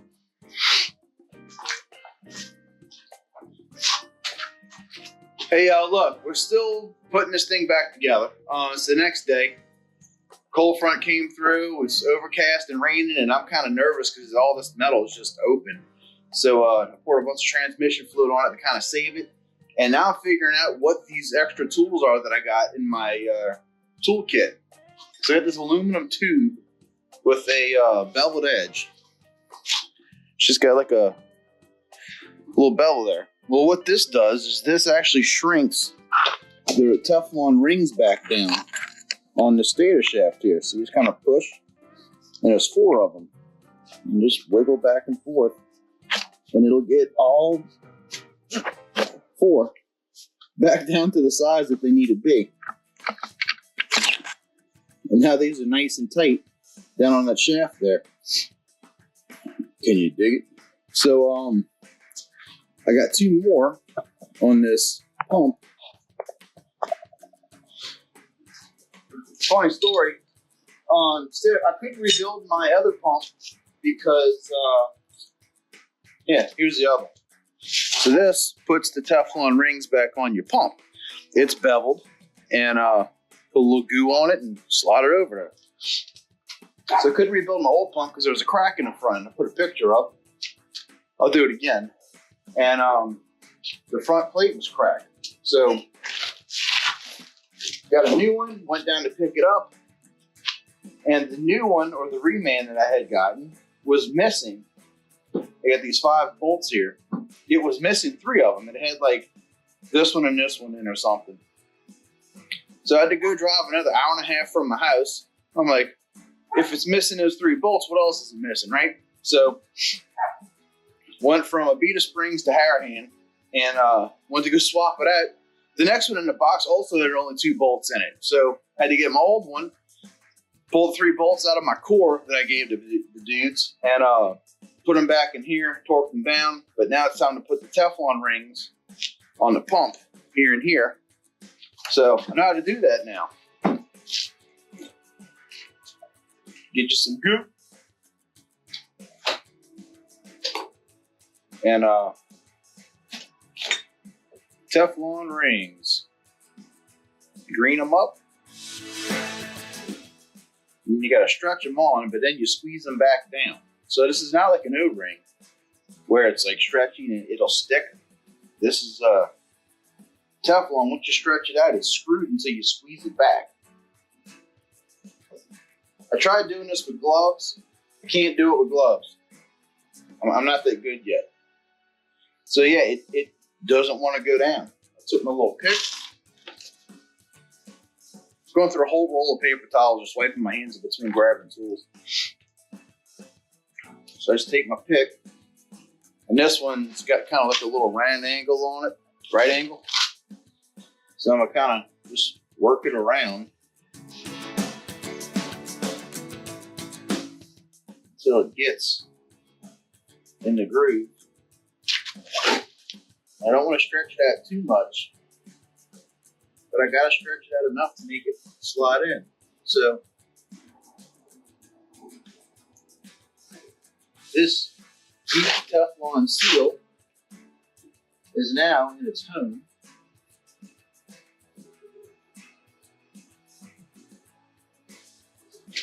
And then I'll put some goo on this. Never hurts. And once you move it a couple times, just the heat of your finger gets it warm. So let's see if this will squeeze this on here.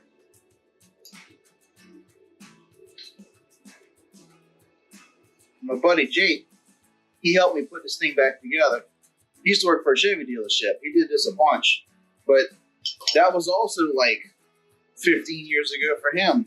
So he was like, I don't know what these do either. Well, my buddy Jason, who I've grown up with doing hot rod stuff, I turn this back and forth, be real gentle with it, and squeeze those.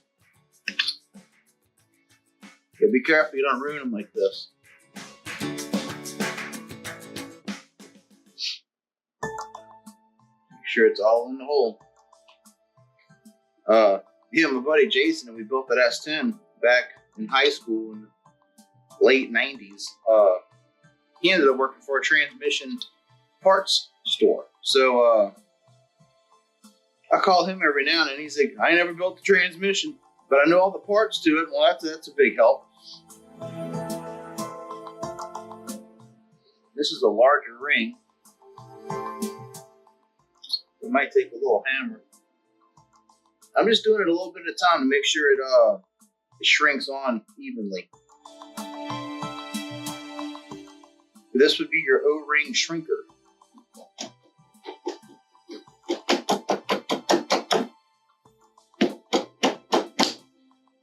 People that know what they're doing, if anybody's watching me beat on this thing, you're like, oh, they're probably cringing in a seat, but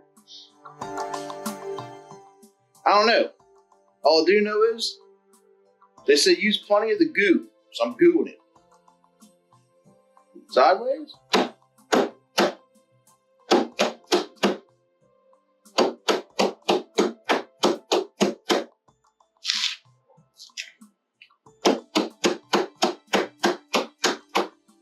All right, liking that.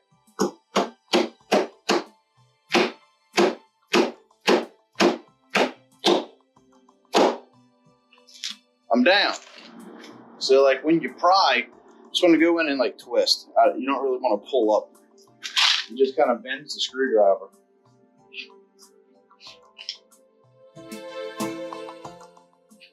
There it went. Supposed to use the goo, man. There it goes. So it is pretty much wiped it clean with goo.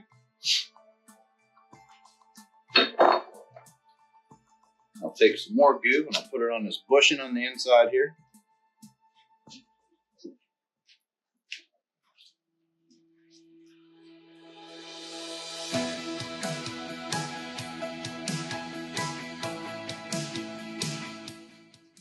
That's cool. It just shrunk this Teflon right down close to the shaft.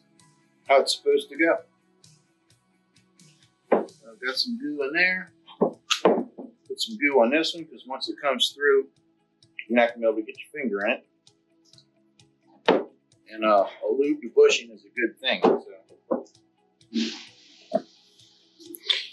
So which way does this go? There's a bunch of little holes right here. I got a 50-50 shot of lining this thing up, I guess. Man, I'm gonna give me a lottery ticket. Does it go the other way just to see? No, because there's these holes here. Nope, that was it. First shot. Dude, this lottery ticket time, bro. So all these thousands of holes right here, they just line right up. Boom. No? Nope. Wrong. Oh, I was over one notch. There we go. That was it. Man, right the first time. I'll tell my wife. All right. Cool. I like it. That's in there. Now I can drop the pump down.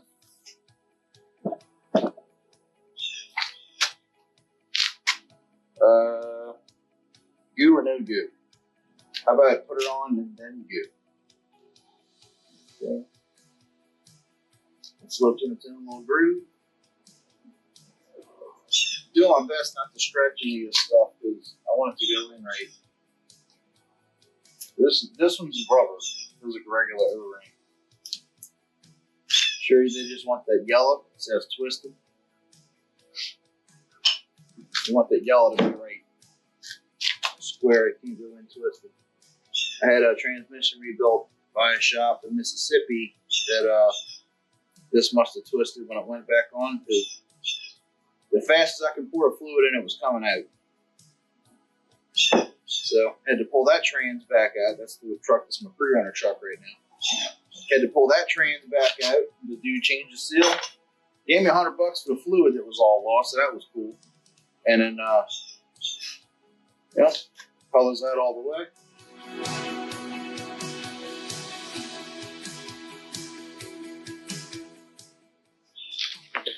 So in this ATSG service group 4L60 only, see I was here last time when I was putting all the clutches for the second, third, and fourth gear, or second, third, and overdrive back together. They got exploded views of the pump. Install inner and outer cover, install converter clutch, apply valve into the same bore, install thrust washer. Yep, got all that. Thrust washer is this dude. We're using it. And it goes teeth down. That's what it shows in the picture.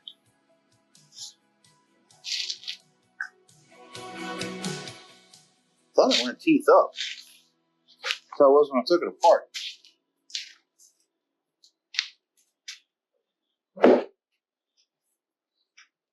It does go teeth up, it goes in here.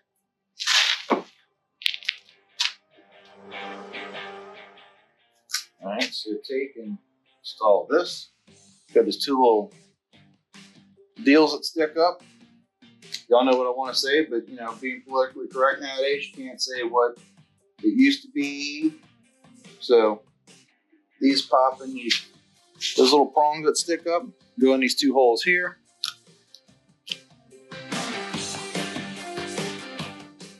Stays pretty good.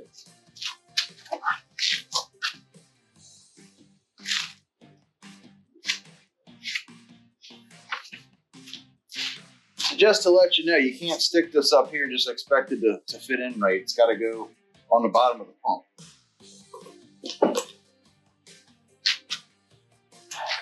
And I've got all my Teflon rings squeezed down. All these are nice and square. All those are nice and square. Install oil pump assembly. Install oil pump case gasket in a case with and retain with trans gel. Boom. Install alignment dowels into the transmission case. I ain't got alignment dowels. Lubricate case pump bore with O-ring with trans gel for ease of installation. Install new O-rings onto the front pump retaining bolts. Okay. So I got assembly goo. I ain't got trans gel. I guess that's ATSG's version. This is Lube Guard's version. So I will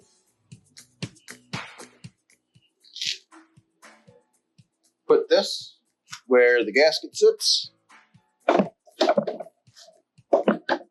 Get up on the dowel.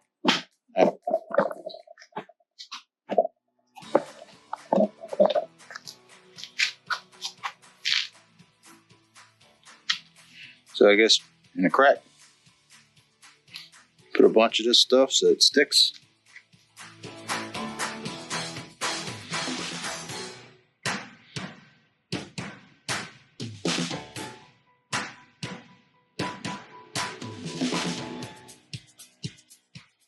So 3 holes, 3 holes, 7 holes, or 5 holes, and we'll put this in nice and flat. Oh man, this stuff does tack it down good. It's kind of why I put it in the crease, like right here. I knew that paper would stick really, really good in that crease.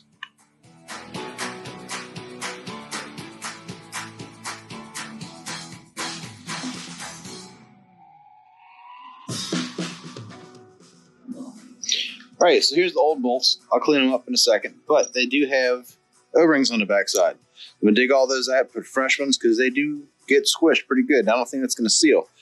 But to make sure it seals, put a little bit of RTV on these threads, so you got sealing behind the head and sealing on the threads, so nothing comes up through the threads with the internal pressures of the case.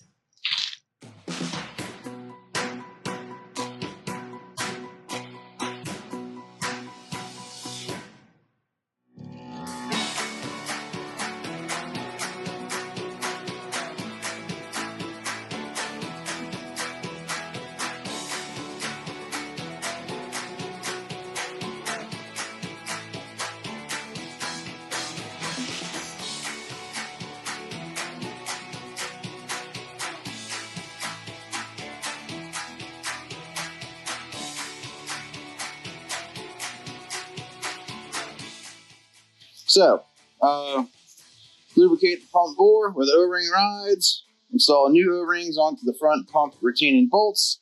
Boom. Install complete oil pump assembly into the transmission case using alignment dowels. I ain't got that, but it goes here and here. So on the pump, where the pump goes, all of your vanes point down to the pan. So if I slide this on here,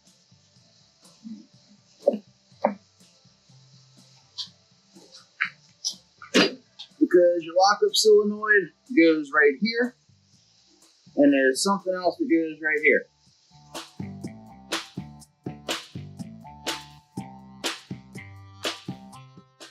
Now, did it spin too much? Yes. Nothing's touching it, so this is what I'm looking at. As all this stuff comes through, I hope the rain ain't too loud you can hear me. And if you've ever done this, you're right here with me. So when the pump drops in, your converter lock up, and whatever solenoid this is, and that one there, the pump has to come down through. So it's lined up as it is. I just got to get it all the way down, and I'm scared to death to push. So let's do it.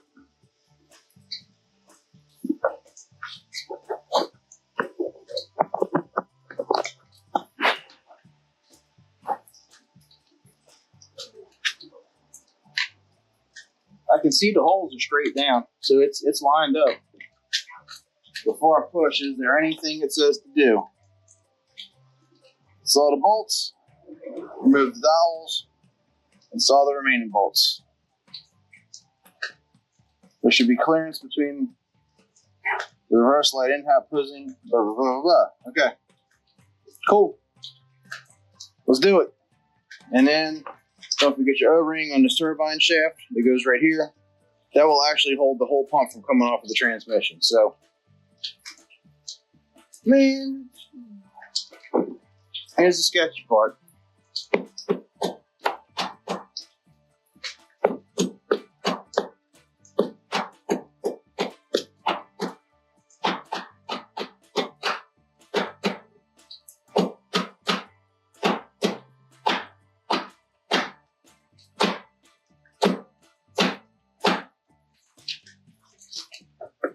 So then now,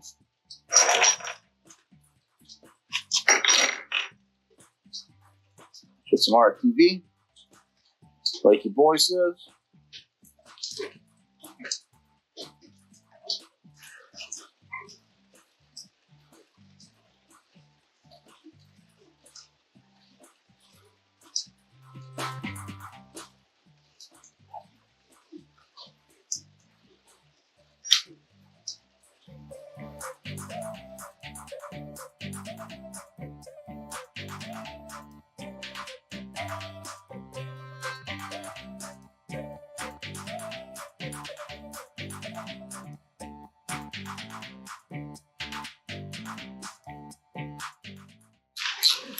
I'll run them down. I hope I didn't forget anything.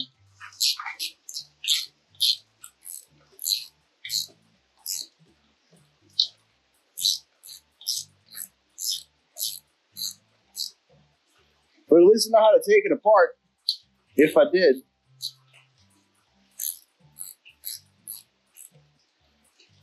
I'm doing this by hand instead of with a wrench or a driver because I want to feel when they touch. I want to just kind of go around in a circle until it pulls the whole thing down.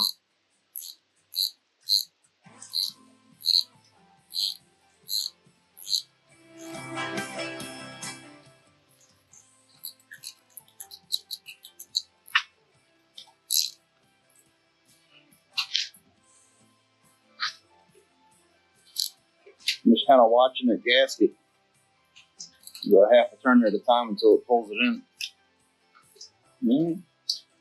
That everything's high on this side, so pull it in.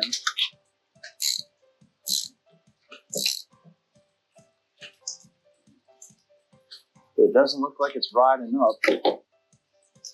And I wonder if I should be doing this or not.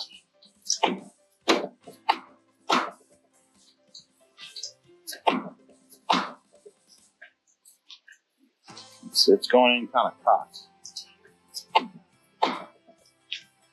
Like the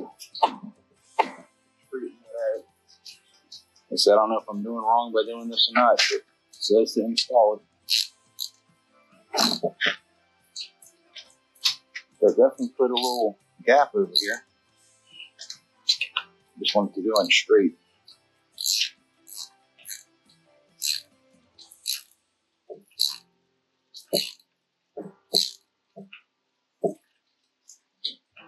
That's pulling it in nice.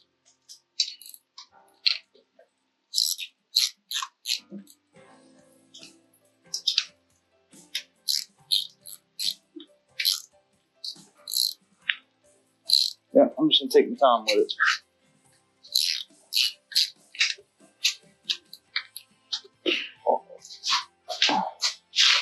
All right, got old school here.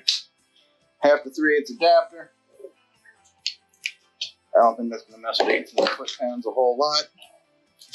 13mm socket on Titan. You know when you take the foot-pounds? Yes, foot-pounds. Whenever you store your wrench, you're supposed to take the weight off the spring. So 10, 18, lock it in.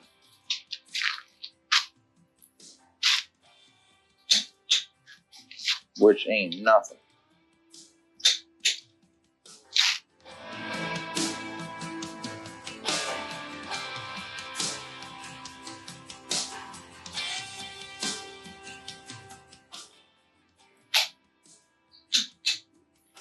That's it, 18 foot-pounds. So the gasket's smashed. It's all straight. Yep. So I got accumulators to put back in, wiring harness, all the check balls where they belong. This is not a how-to video. This is some idiot trying to figure out how to put a transmission back together.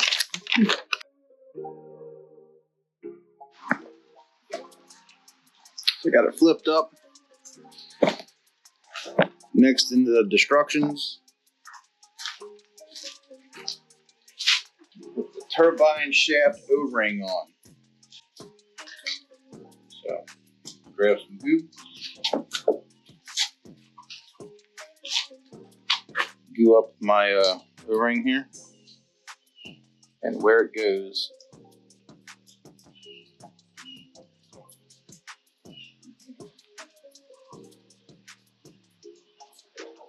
I just want it nice and slippery. And just roll it down. It's gonna get stuck right there and help it out a little bit. That's it. That way when you convert a slides over that, it's nice and greased up, ready to go. Now, if I get my kid from school, and then it's gonna be valve body. So, all right, had to let like 4 days of just completely crappy weather blow over. I was scared to death to put this back together with mist flying through the air and it's cold outside. It was just miserable to be out here anyway. So today, I'm going to go ahead and put all the check balls where they're supposed to go, and the gasket, and the servos, and the linkages, put everything back how it's supposed to be so I can put the pan on, button it up with the bell housing, and stick it back in a truck. Let's do it. In a kit, got this new pack of check balls. 1, 2, 3, 4, 5, 6, 7, 8. And in my book, I got 1, 2, 3, 4, 5, 6, 7, 8. All right, so this came with the rebuild kit, and it shows where the bolts go, the actual size of the bolts, lengths, and their locations. That's cool. And where the check balls go, same as the ATSG manual. So this transmission had a set of C. I don't know if you can see that C, letter C, right there, that's C. And this one has a CV. So I don't need this one. This one is a C. See? Same thing? Yeah. So the C. And then there's another one. There's a V, which went with the C. And then there's an AB. Or maybe that's an A, not a V. Look at letter V. And this would be a AB. So I guess the C goes with the A, and the AB goes with the C. CA. So I got a CA and this one, an AB right there. So I think the double letter ones go together, like so, and the single letter ones go together. And you put all this together, this check ball is like stuck. It's in its own little world right here. This check ball ain't coming out. I'll wait for this down. Make sure you get this little piece of gasket off. It's got to be perfectly flat.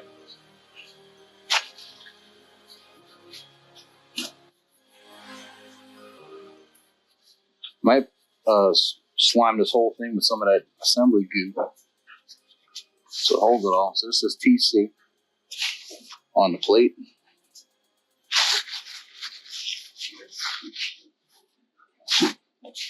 All wiped down nice and clean.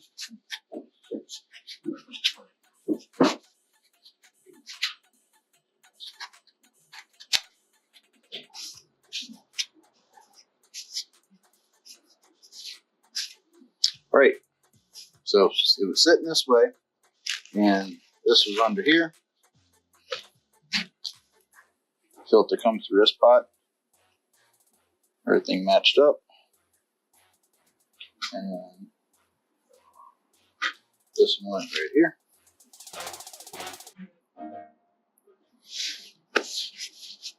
And let's drop them check balls where they belong in here. Got them on my magnet, so I want to drop them. Check ball locations. All right, one here, he's in there. And number 10, the back of this vein right here. This makes a plus right here, and this doesn't, but it's still there. The check ball's there. So that's my 3 that go on the valve body itself. Then I have 1, 2, 3, 4, 5, 6, 7 that go into the top of the valve body. So, man, the sun's coming through right now. All right. So, it looks like these are the O-rings.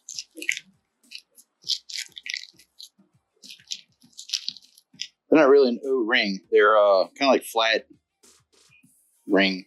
They're all 2 are the same size, 1's smaller. It looks like they're the ones that go in these accumulator pistons here. So, let's see if I can squeeze it up, fold it over. Yep, these are a little brittle. Not like these are. Just the old stack. That's the right size. I'm going to slide this on here. Make sure to go in flat and see it all the way down. Boom. This one, if you depress this, fluid will squirt out of there. So to get it out, I believe this spring goes with this one. This spring is already in this one. So I guess we're just going to have to make a mess. There you go. Ain't too bad.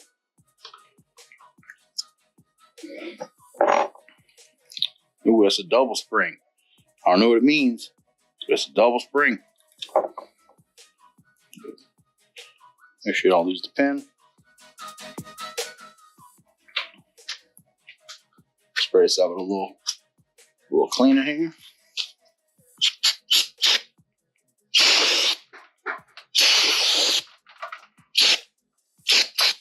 It cleans that right up. It's like a magic eraser. A little on that old noise box there. Alright. So, before I forget what I did, I will pull that one up too. This one's plastic. The other one's aluminum. It's a hell of a plastic though. Both of these are the same size. Put it back in.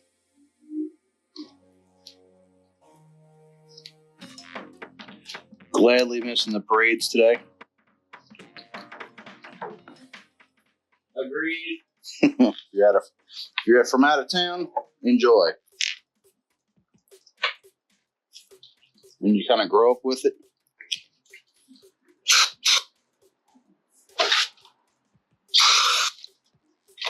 I'll spray that out.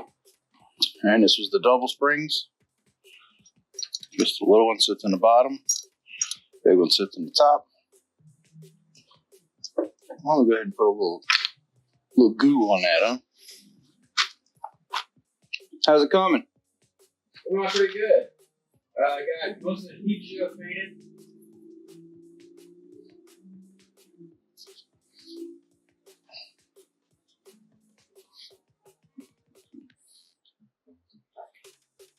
I don't want to put any rubber parts in dry.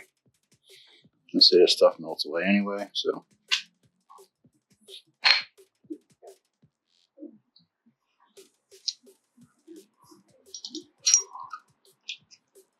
Put a little air on this and dry this out. That way we don't get brake parts cleaner. Or paper towel up in my transmission. All right, got this blown out. Nice and clean. Give it a coat of assembly lube.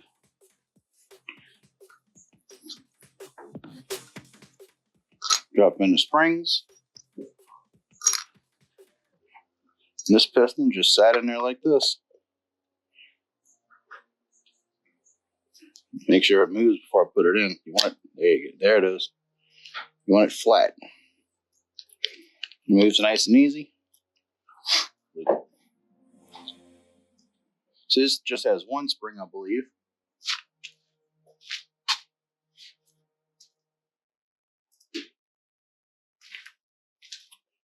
And this must.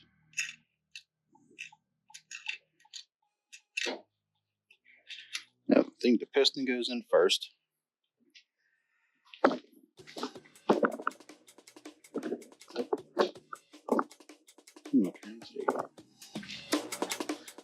So in this one, we'll go ahead and put a little assembly goo on it also. It's dry O-ring.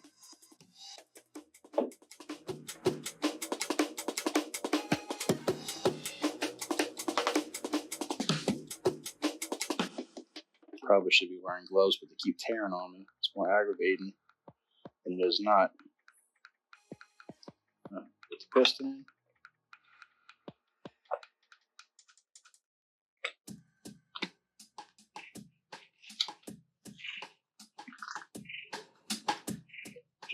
press that O-ring, it'll slide in there. It bottoms out. Don't look like these fins go any particular way or like they block anything. Drop in the spring. Yeah, that fits in there. So it says in the instructions, base to case gasket. It's right. All right, got all my check balls in the right place. Got my accumulator down with the 3 prongs facing up like they said. Got my spring in place. C, gasket goes first. That covers this better. That looks right now, all right? Then your metal plate with your little filter drops in this little hole here. I squirrel that up. I don't have this dowel that I keep talking about that holds it all straight. And I'm gonna go ahead and rotate this. This check ball is the only thing holding it together. So when I put this on my stand, I didn't realize that there wasn't a hole drilled for this to fit exactly like it should. So I'm going to pull the pin and rotate this 100% flat. Man, I wish I had a hole like this, because this is how it's got to sit to put the check balls on here in the right way that it's got to go. Gasket C, Larry, it's right. Boom! Look at that. C. You see? Very sorry, sir. It's a water delivery. Water. Water. All right. So read. Install spacer plate to gasket case identified with the C. Install the screens into the proper spacer plates. See figure 151 for spacer plate screen locations. Looks like that's in upside down. All right. I might have flipped this plate over when I was messing with it. So the screen here. While Cole's taking a break from painting the engine compartment. All right, so it says do this, then do this, and I'm just following instructions. Just don't know what I'm doing. Hey, look, if this thing works, we'll see. Hope it does. All right, that's all lined back up. Holes are in all the right locations. Now it says put this filter here.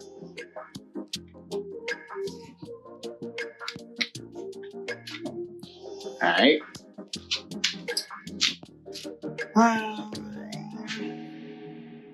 Install proper spacer plate over the dowel pins, which I don't know what these dowel pins are they keep talking about. But then this comes, I was looking at this wear ring here, and it's kind of off center. And when I had this gasket on first, I'm like, why is this so big here? Well, now that's centered up. I had the papers reversed to the valve body. Cool with that. That's how it's supposed to go, according to these directions.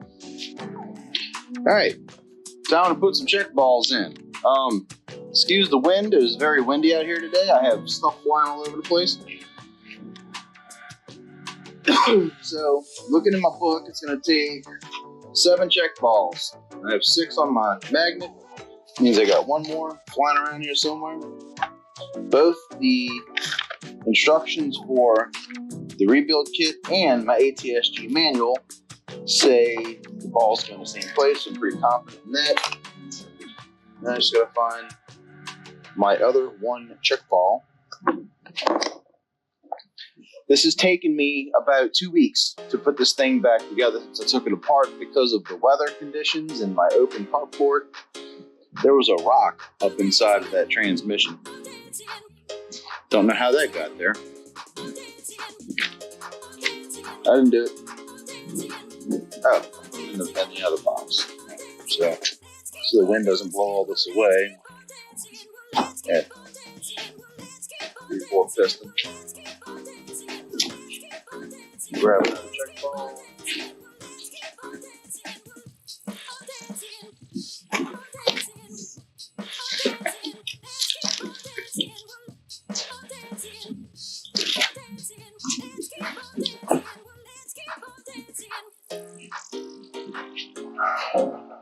So because I have to drop these in place and then flip it over to put it on top of the transmission, I'm going to grab me some assembly goo.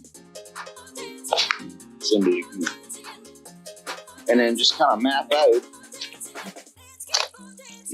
where all these check balls fall into position. There we go.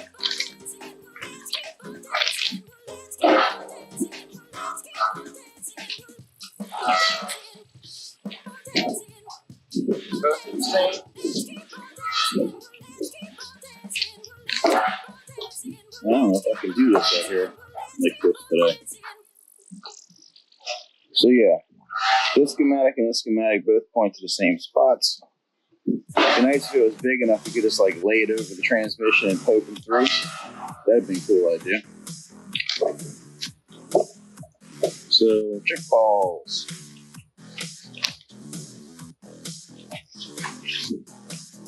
Number one looks like it goes this little kind of slotted keyway here. Right there. Number one.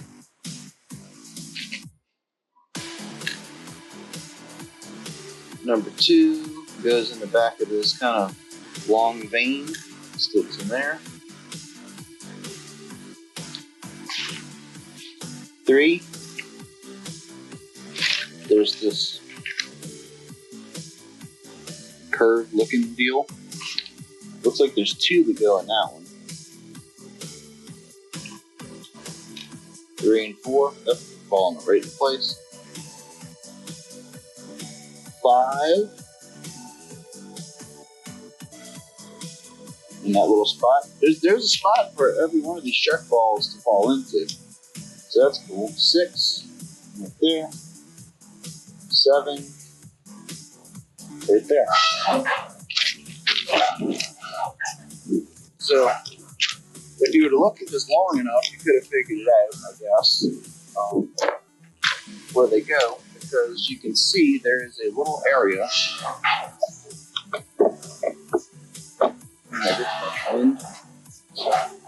You can see there's a little area for every one of these check balls to sit into. There's either a round spot, it looks obvious, or there's like a cup made to put the check balls in the valve body.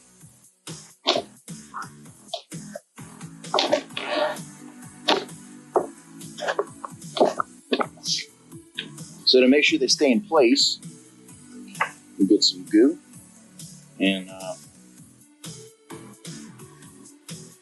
put them in place.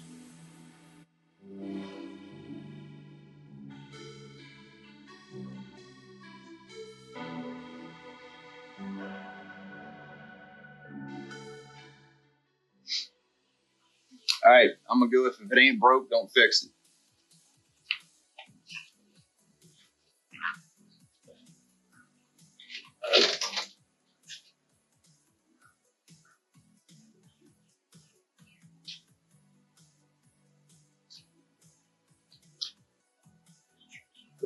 Plastic, don't break on me now.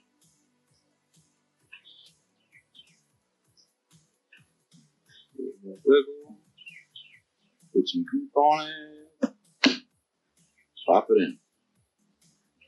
Retaining spring on, quick, and it's able to rotate to its proper destination.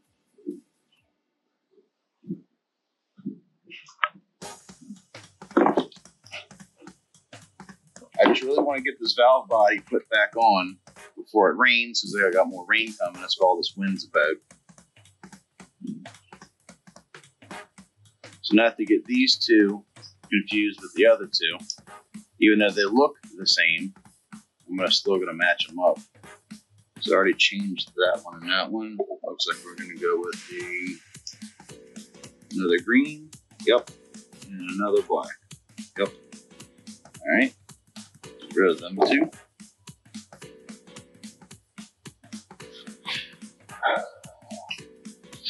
Here we go.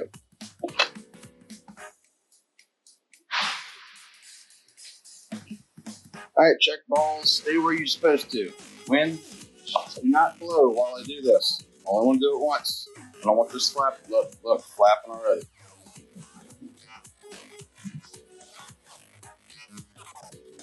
Got my filter here. This one goes in upside down when you put your plate in. I had to take all this off, put this one in. Look, there it went. Waiting for the wind to die down now. The struggle's working outside.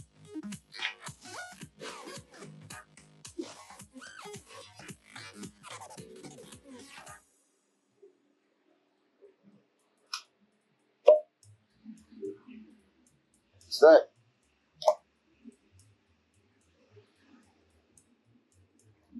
It's a bit wobbly. I don't know if it's supposed to be. I guess why you torque it all down.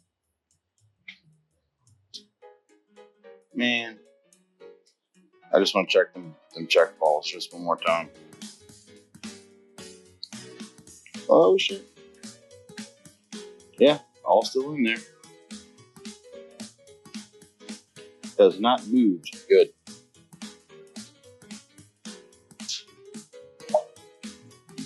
Alright, like that. Like that a lot. Should probably put the shifter crap in here first. The destruction didn't mention that yet. So your first gear lock, I don't think I'm going to be able to get to it if I screw all this down. Alright, more book reading. Alright, fun fact. This goes way over here. So it doesn't have to come out too far. This is your lock pin when you put it in park. Put this through here first. Then push this pin over before you put this down. Otherwise, you'll never get it in. Ask me how I know.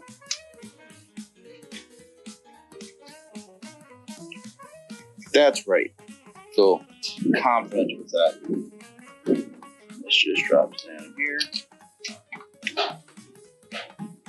And then you can go back about the business of tightening everything up. Rather hand tools and stuff like this because I can feel if it's going to cost right or not. And once it's started, probably use a impact or something like that. But I don't like them. See, that's going in crooked right there.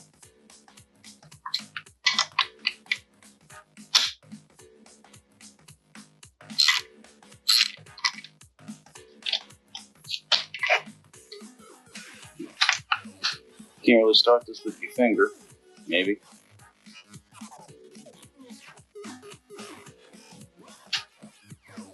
The last thing you want to do is strip your aluminum case.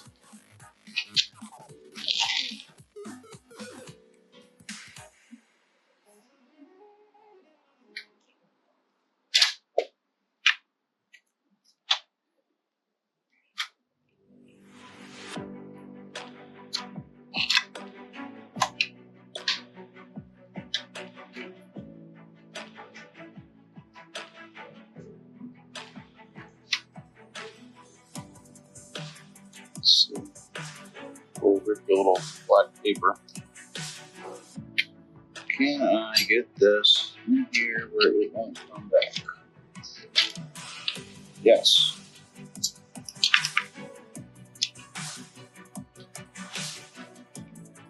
First time, dude. Don't know what I'm doing. But I'm learning. Saving $1,200.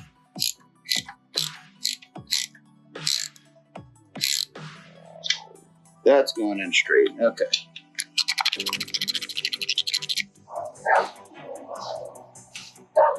Alright. A few days have gone by. And finally had a chance to get back to this. Thank God I don't need this to drop every day. So now I'm at the point of installing all the bolts in the valve body. In the correct order, I took them out on this napkin over here. Putting the shifter spring in. Hooking all this stuff up.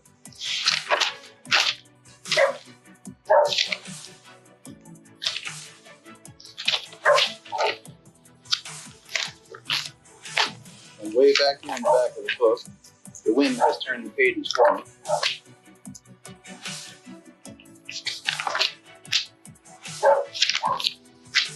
transfers. Okay, here we go. Checking the switch assembly. It's your pressure switch. This is what tells the transmission, or tells the computer the transmission shifted. So you can push in all these, and you can see that they, or feel that they make connections. So different pressures push up on these. Clean this very good because it's got funk up on it. But I'm going to put all these bolts back in the order I took them out. Torque them down to 8 foot-pounds. So in this first row, I already have these two.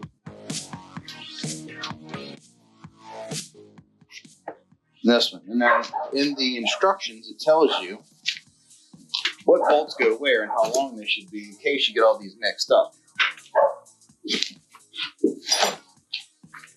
So this is where they all go, and that's the exact size and length that the bolt is. Using an incorrect bolt in this location may lock the gear train and can also damage to the case. So in C, which is this one, let's see, 1, 2, yeah, the switch mounts here, so it's this one. Definitely want to use a shorter bolt there. The cool thing is it shows you actual size of all the bolts and labels them F, D, G, A, whatever. So C is going to be this one, and that C definitely goes right there.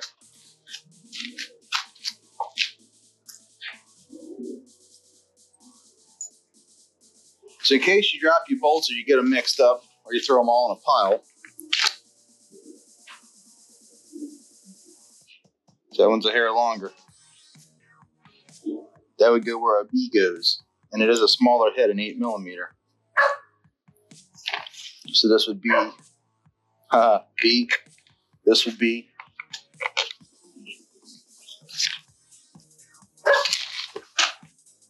so if you would put the B in this area, it's just a hair longer, and that would mess up your whole transmission. So make sure you follow the instructions on that. But for the most part, they're going to be all C's.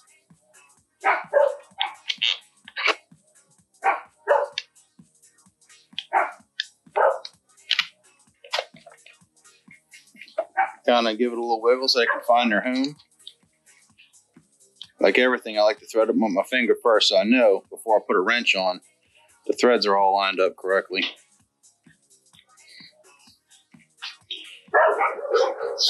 Man, them dogs. Somebody come home next door.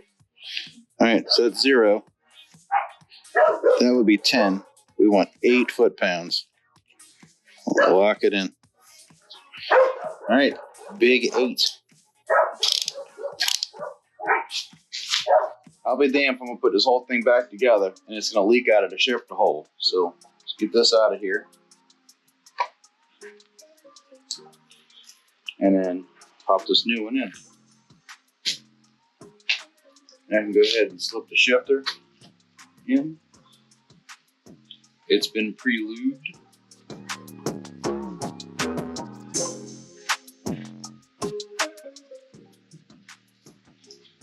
Get all the linkages ready. I'm not trying to complain or nothing, but in this book, if you ever get this book, you know, I'm here, and it says to put on a valve body. Nothing about putting the shifter back on. Filter pan. But then you turn a couple more pages, and all the stuff that I had to guess myself on how it all goes back together, it's all in here. But there's no reference in the previous literature on how to do any of it. Look, this is where every lip seal goes in the whole transmission.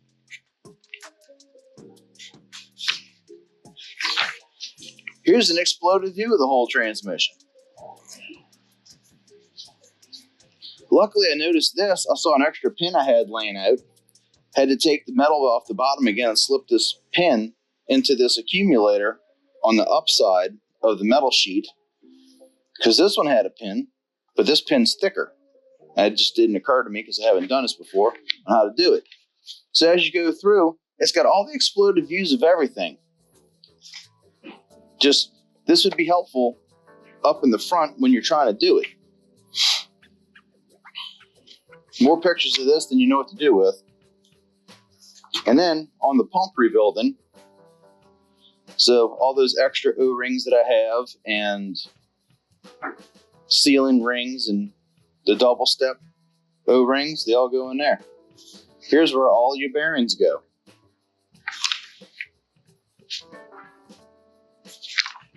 And how to get the wire out in case you didn't know. That would have been helpful all the way in the front when I was taking the wire out. So, if you buy this book and you have questions on what the hell you're doing, if you haven't done this before, flip to the back. It's where all the answers are. So now, I'm going to flip all the way to the destruction part, into the destructions. And look at how you put this shift linkage back on. So when you put it in gear, this is the little flute that directs the fluid through all of this to make it shift through gears. Now I have to figure out how the hell I took this out. You know, it probably came off when I had this off. So now I'm going to have to take the spring back off, the whole shifter rod back out to put this back on. Another 2 steps forward, 1 step back, or 2 steps back, 1 step forward type of thing. There you go. Yeah, that's the one. All right, let me fight with this. Now, can I get this rod back on? This rod, with everything still hooked up to the parking deal. Okay.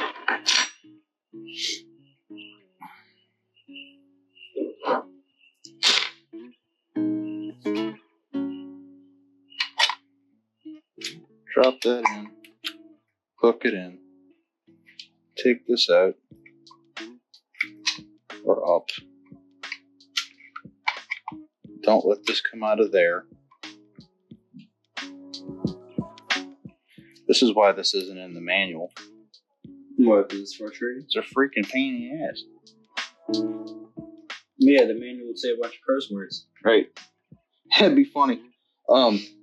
Now, install this lever into this lever, and then you get like question mark, exclamation point, pound sign. Yeah, Yes, yeah, exactly.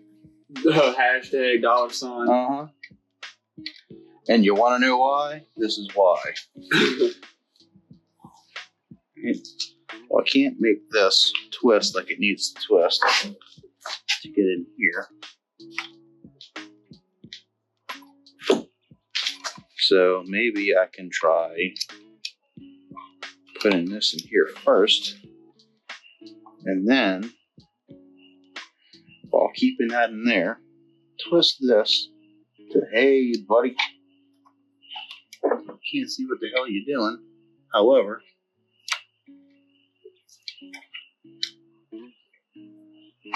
bro is in.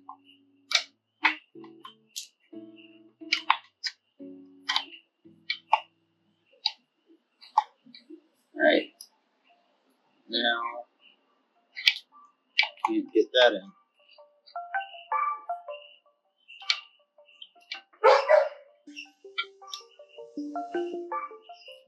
Take this all the way in. Aha. No, you bastard. Okay, cool.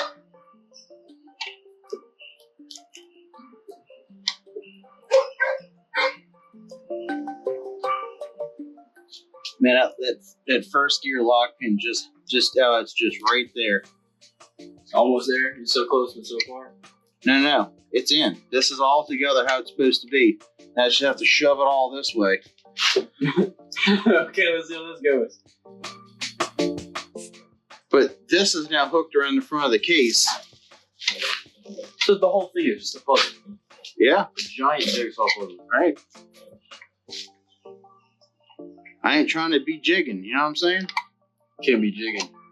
Right, so that's beautiful, except for this needs to be on the other side of this. And that is a hook. So, There's a hook. yeah. So how do I rotate this? Behind here. That is the only thing that is stopping you. Yeah, it's this, and then I can put the filter on and the damn pan on. Oh, it came out the spark anyway. So I can push it in with a screwdriver. It's not that big a deal. So, like I said in the kit,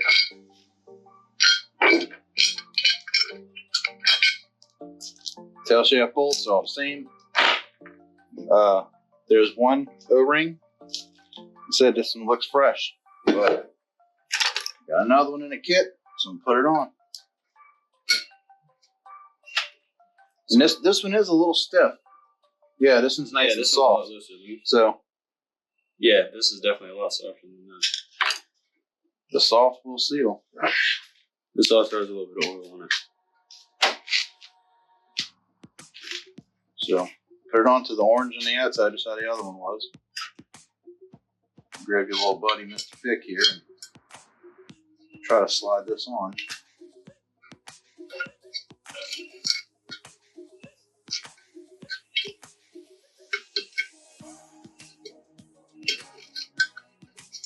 If people doesn't think to put an O-ring on. At least two in this case. At least two. So then once it's on, check for the orange to be on the outside and down all the way around. I think you see on that bit, black facing out. Yeah, so it flips here. Yeah, that's nice and flat.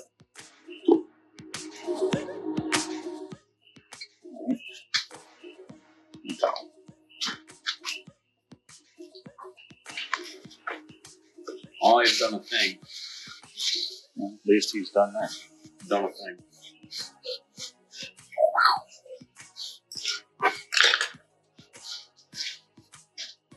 So the inside of there is nice and clean. I don't see the need to do any farther here.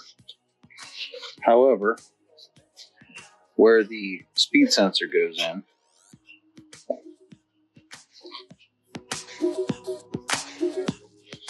I think on a 4x4 they're in the middle of the case, but on a 2-wheel drive they're all the way back here in the back.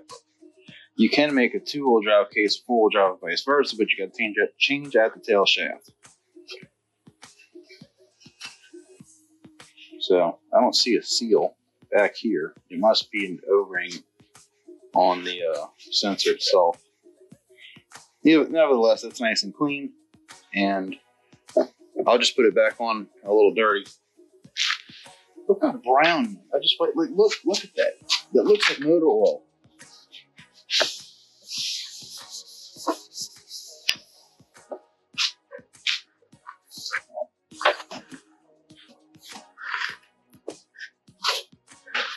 But yeah. All right, so the bushing and the seal look good, but I have a seal, so might as well pop the new one in. This one's yeah, nice and rubbery, and this one is still nice and rubbery. You know what? I'm gonna go if it ain't broke, don't fix it on this one. I'm gonna leave it alone. Save it in case it does, because you can always do it later. Little goo. You got the goo? Got the goo. Where's the goo? Where's the goo? Green goo. And then I'll just lubricate the inside of the seal with assembly glue. Yeah, this one's nice and pliable. It feels just like the other one. I don't really see the reason to go ahead and change that seal. Just hope it doesn't bite me in the ass later. And we'll go ahead and goo this one.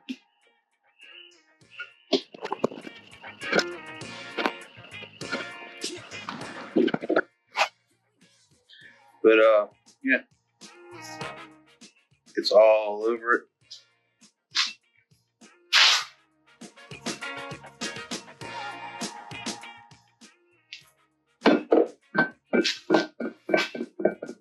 When we do your transmission, we're going to paint it just to make sure it doesn't work, okay?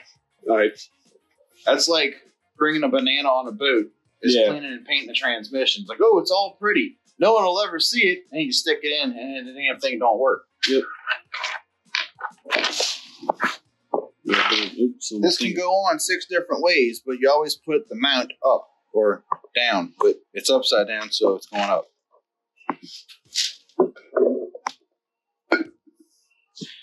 Ooh, you know what I'm gonna do? What? Put some goo in it, bushing in there.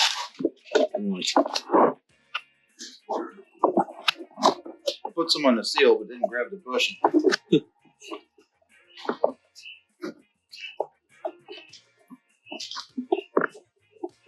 This doesn't see a whole lot of fluid back in here. So this will ensure this is lubricated until some fluid does get back in here. Ensured lubrication. It's always a plus.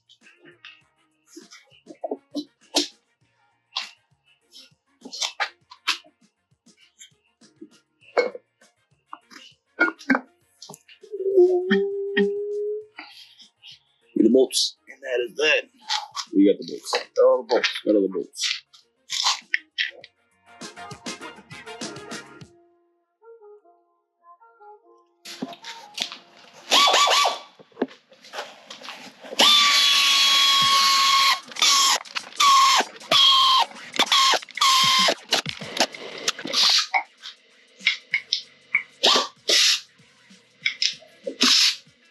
This is good for 50 foot-pounds of torque. So I know I'm not over-torquing nothing with this. This is the speed sensor. It's got a little magnetic pickup in there, but there is a little O-ring. So this doesn't leak. We'll go and change this now. The sensor's good.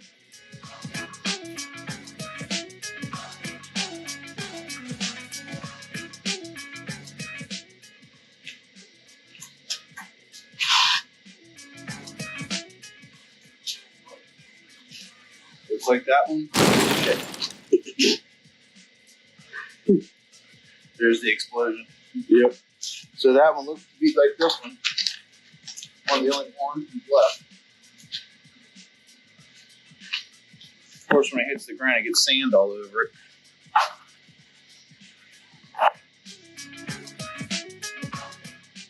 Now this has been wiped clean. Go ahead and pop that over there.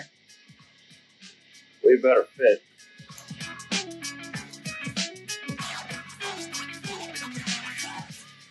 All right. You guessed it. Boss up the goo.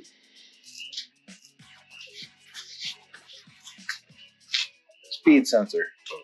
So this correlates with your 2 front wheel bearing speed sensors and triangulates to let traction control kick in and all other stuff. Because if this is spinning fast and your front wheels are going, it knows you're doing burnouts. This is why I always put my bolts back where I take them out, so there's no guesswork. No, I'm gonna keep that too. It's clean. There's residue from the old O-ring, which tells me they didn't goop this last time. It's goop now. No gooping. Yeah, nice and sealed.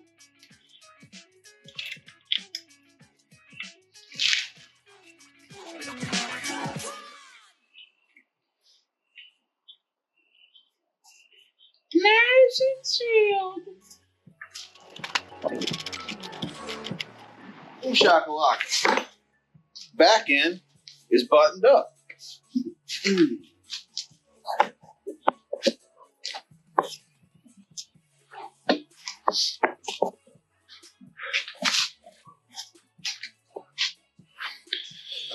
Man, that's the part I've been waiting for a long time. Here's the gasket.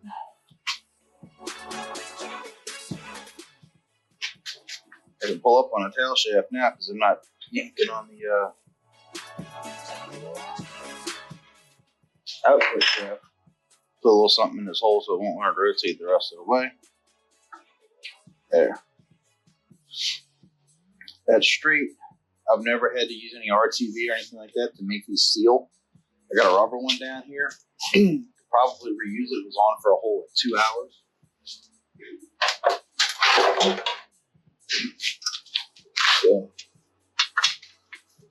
So it's probably still good. But they gave me a cork one in the kit. I'll just go ahead and use that.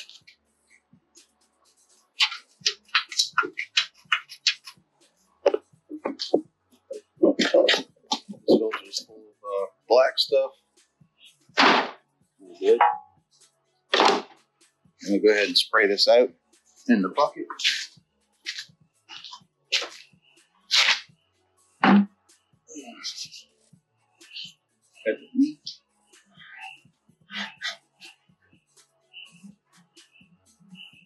Yeah, this transmission was working, but it's full of dust.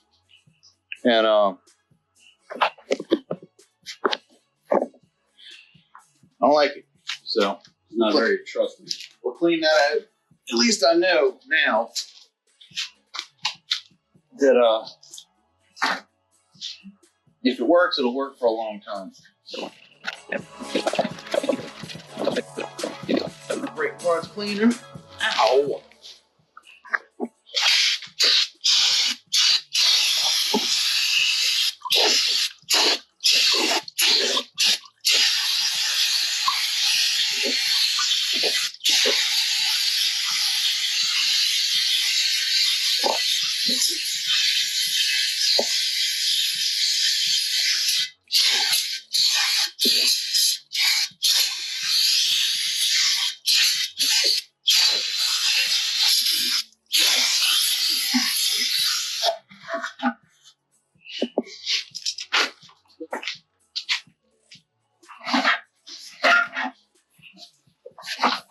So I think that was the last can of brake parts cleaner I had. You gotta get more. No, that's it. We're done. Unless you want to clean it and paint it to ensure it doesn't work. So the inside of this pan, and now everywhere where the gasket surface meets, is now rock-free, grit-free, and should seal awesome.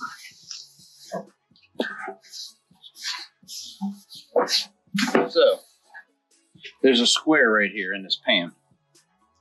That's where your magnet goes to catch any type of bearing or metallic material to keep it from going through the filter or the transmission. It's for extra life, so just kind of just wipe this off. Think you'll ever get all of it off? As long as it's clean. That's where it goes.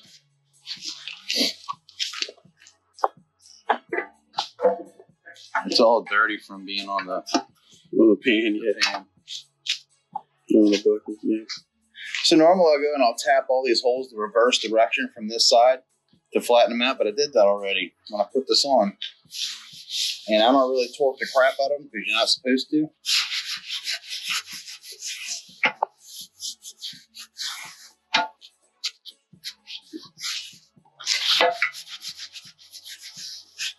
So now we'll go ahead and pop all the transmission bolts in. Never torque one of these, but the torque specs on your pan gasket are 9 foot-pounds. So the only thing I got left tomorrow is put the servo in. It's getting chilly out here tonight, so we're going to wrap it up with this. I'll torque all of these down to 9 foot-pounds. And that cork gasket, without any type of RTV, is not going to leak because I'm not going to over-torque it. So pick this back up tomorrow. Pan's on, tail shaft's on. I don't have probably any parts left over in my kit as far as like for the stuff that this one doesn't take that fits the like 93 to or not the 97 earlier models. And the last thing left is this 2.4 servo. So I'm gonna go ahead and change these O-rings on here and put the springs back, hopefully in the right order, and pop it in the truck, see if it works.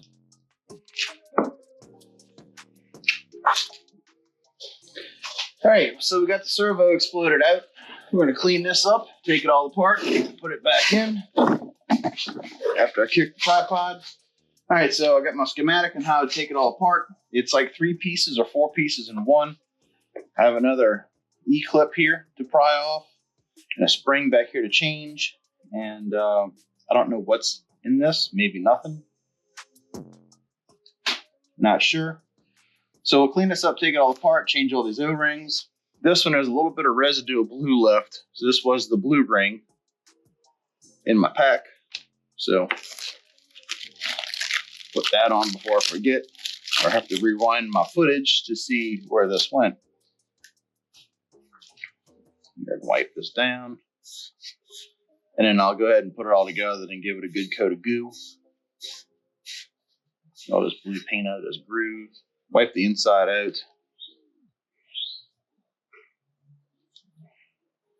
All right, there's that. So, digging through this kit, there's numbers in all these bags, but there's no breakdown that tells you what goes where. So I'm just kind of guessing. This is like a square ring. It's also, I have these. Okay. Yeah, gotcha. This is a split ring. That's what goes on there. So before I get ahead of myself, yeah, here's another one. I thought this was an O-ring or one of those other ones. No, that goes like that. There's where the split rings go. I was wondering about this. Okay, so I got a whole bunch of this stuff. It's got these little slits that overlap and lock in. I was wondering where these things go. All right, so they go on all these pistons here. I bet you this one's... No, this is a rubber O-ring. Where's my pick? There it is.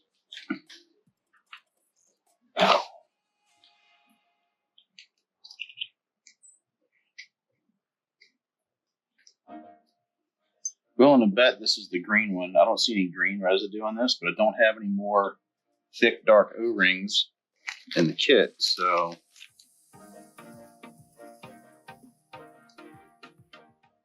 Look at that. That's that dude. All right.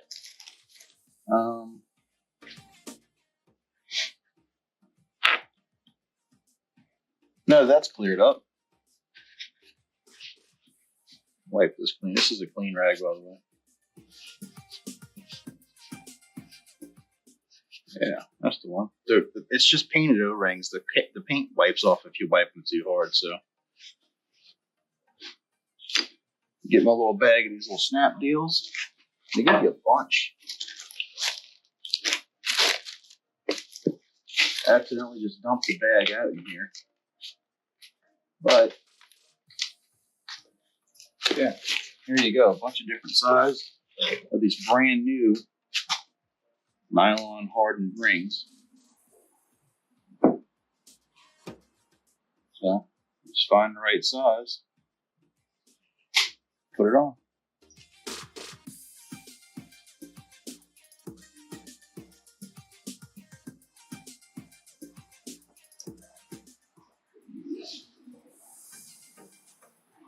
Then get that little fold over to line up right. That's it. And that's that. Put some goo on it, put it back in. Yeah, I thought all this was going to be O-rings. I guess they got it sees a lot of service, so the harder plastic's the way to go. So that one's done. That one's done. This one's done. This one's a little larger. The end of this, where it pushes on the band, looks good. We need to change that. This whole assembly spins, and there's a spring. I do have a replacement spring. I saw it. I know this transmission was rebuilt a little while ago, but let's go ahead and pull that out. There may be some O-rings on that shaft that I don't know about.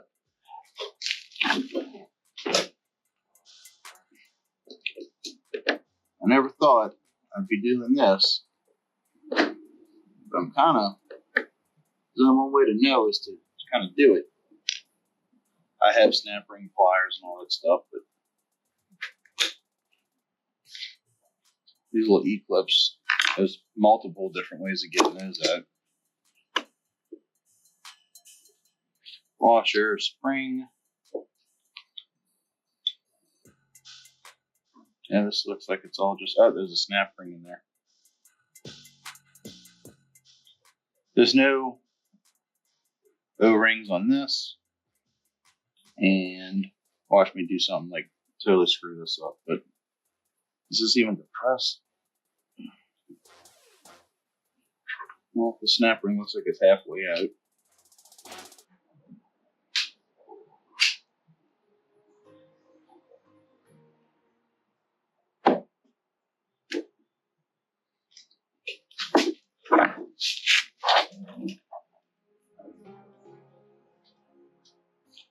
Yeah, there's a spring in there.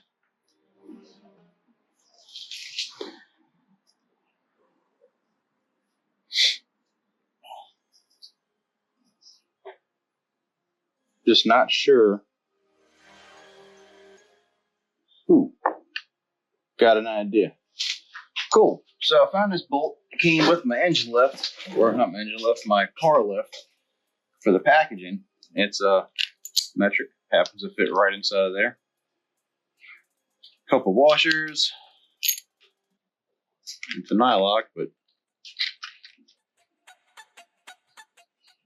I'll depress this with this little contraption I just rigged up. 19 millimeter or 3/4, same difference, basically.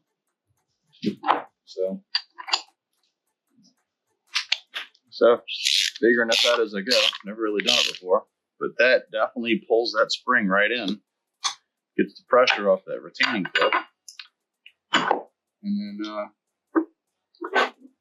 so we can dig it out of there. Y'all wanna know why it costs so much to get a transmission rebuilt? This right here, all this patience you gotta have, all that, it's drive you crazy. All right, snap ring. Now let's undo this. Hopefully all the springs don't pop out.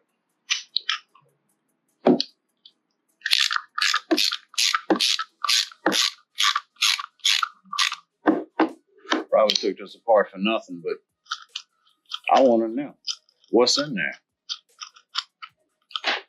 Let's see. It just might be something that you need to change. Boy, that's a big old spring. No, there ain't nothing in here that needs to be changed, just cleaned.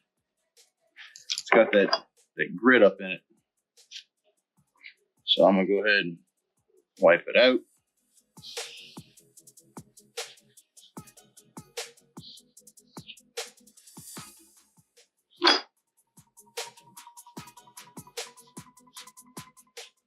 Yeah, that's just a big old spring pocket. They got a lot of pressure that goes on. I don't know what none of this does, bro. I don't know how it works. I don't understand it. All I know is it's going back together clean.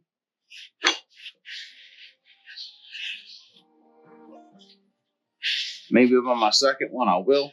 I've been watching videos like crazy on how to do all this. And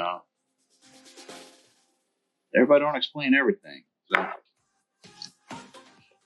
like I said, this ain't a tutorial. This is just the idiot in the garage trying to rebuild his first transmission. But I'm going to get it eventually. Nice heavy duty spring. Silver. Nothing else in here but this. Pretty much took that apart for no reason.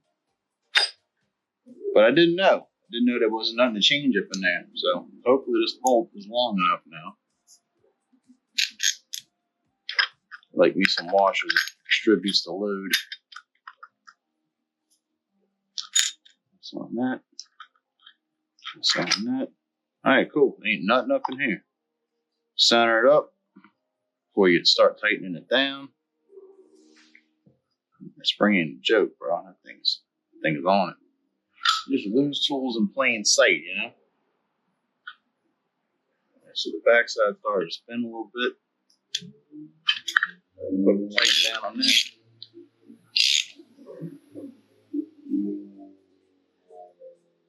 Go ahead and reinsert the snap ring. Well, I cleaned it at least. That's in the groove real good. Go ahead and pull that back out. This way.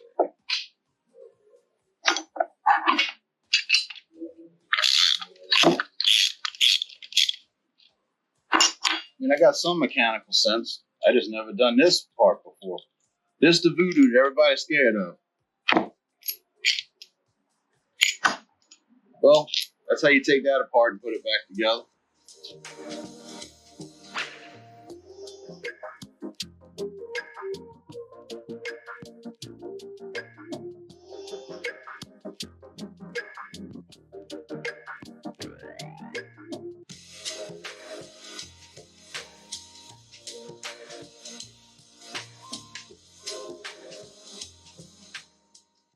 Your new spring, your retaining washer, and your E-clip.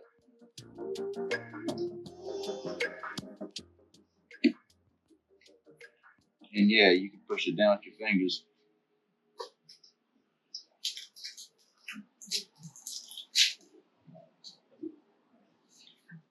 Pop it into the groove.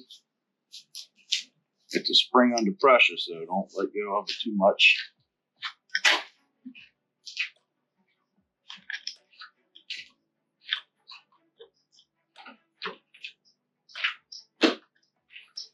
All right, that's on. Make sure it's on good too. Yeah, that's in there. All right. Little seals just fall straight off. I can already see this is going to be a pain getting it back in. All right, so that dude's on that one. This dude's on this one.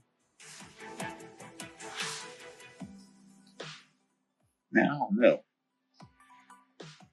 When you go to squeeze it, I guess it'll lock in nice and tight with them overlaps like that. All right, cool. That's all up in there. Here's your cap with the new O-ring. Here's your piston with this new sealing ring. Goes in there.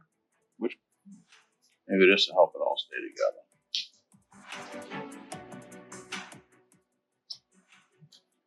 All this slides, so it's gonna get full of fluid. Man, that is amazing how this stuff just holds that, just like that.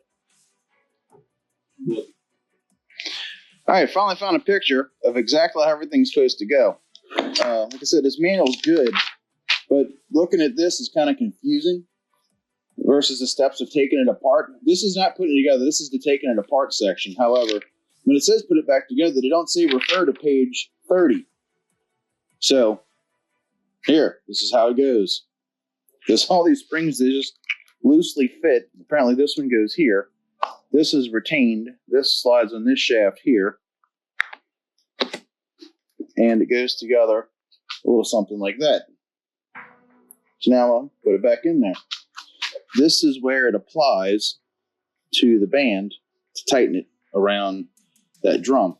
So big springs in, snap rings in. This is the picture I was looking for.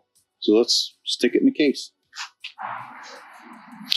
So I'm going to go ahead and coat all of this with this assembly goo, just because I don't want any O-rings popping off while I'm trying to slide all this together. Man, I've been waiting for this part the whole time. The last piece, you know?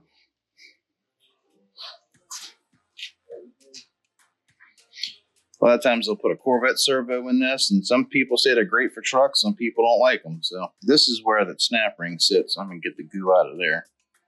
I might need to go get my little tool I invented.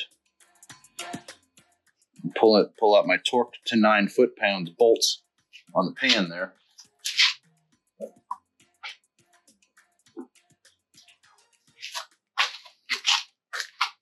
All right, so I got goo on everything. It's all lubed up, ready to slide in. So,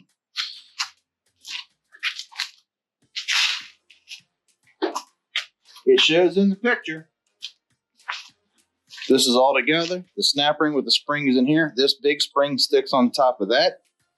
Shove it all in, put the snap ring on. So, here we go. I might be able to muscle it, I might not.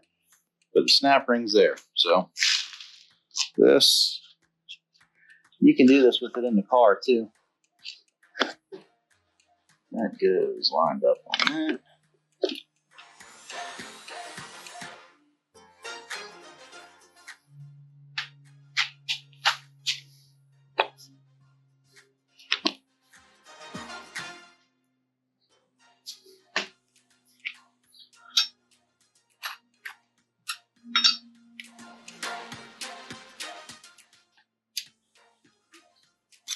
All right. Can it get in?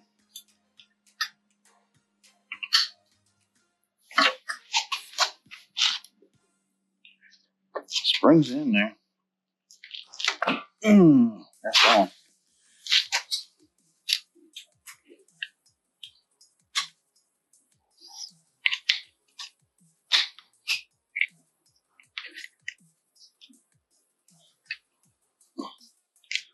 Push.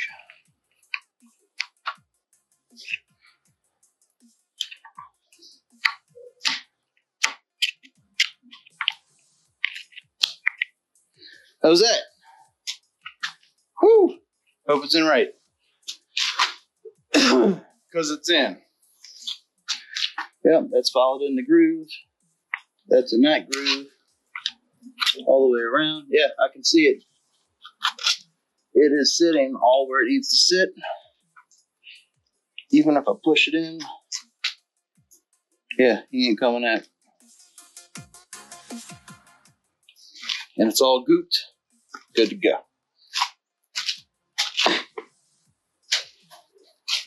Servo installed. Put the bell housing on it and drop the converter in.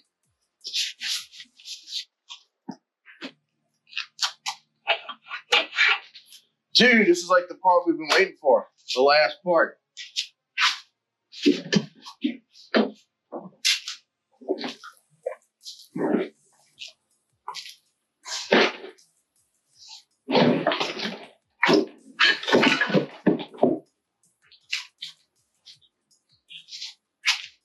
We got our bell housing. It's filthy. But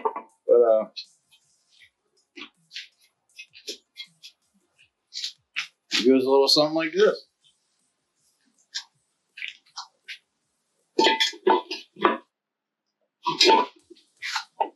Hold on. Hey, once you put all the weight back in it, it wants to flip over. Yeah. That's that. Now we just got to bolt it on and call it a transmission. Doesn't be a... All right, so here's the bolts that hold the bell on. They're very soft. Tore them up trying to get them out. So I can only reuse a few of them. You need a plus socket. They make a Torx. I think it's a T50 plus though. That's what it is. So I'm going to go ahead and reuse some of these and then go get some more of the correct bolts. Put her down with. I got this one out by the barely. And there is slack. This is just the regular T50. The T50 Plus even stripped out the other one, so get them in good the first time. You have room for regular bolts, so I'm gonna go around and get me some grade 8, or since these are metric, property class 12.9, metric 8mm, I think 125 pitch, maybe 150, not sure. But I'll be back.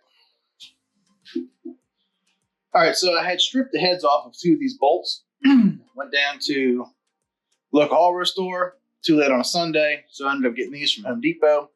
They're property class 8.8, which in metrics means grade 5. I believe it's strong enough. These were soft enough to where the head stripped out with the correct size Torx bit. So I got a 10mm, 1.5 pitch, 45mm long, and it's close. It's like right there. So by the time you put a washer, it'll be a hair shorter. So it won't bottom out, but it's going to fill in the hole. Go ahead and zip these in. We got a completely rebuilt transmission. Now, is it going to work? Notice I didn't paint it. Painted transmission never works.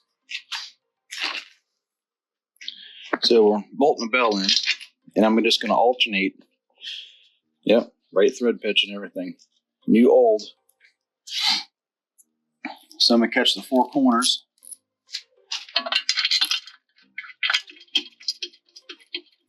So, catch here and here, basically. Kind of spread the load out. Yep. You got all these metal shavings over here and stuff. There it goes. There are these metal shavings. Look at them all. Ridiculous. It's ridiculous. So look at that. Would you look at that? Why don't you just look at it? Just look at that. Metal shavings. Metal shavings. Just look at it. All right. Grab my air hose. Zip these things in here. The last part. The front pump seal retaining ring. It's got 4 prongs, and they're not exactly shaped. But the way I figured it goes on is there's a little tab. This being the bottom of the unit. The tab sits right here in this lower corner. That way all of your feet touch the housing and not any of these strengthening veins on that pump. And this little tab holds it in. So I'm going to give it a little tappy-tapperoo.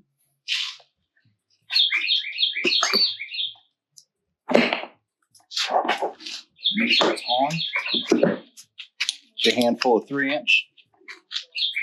And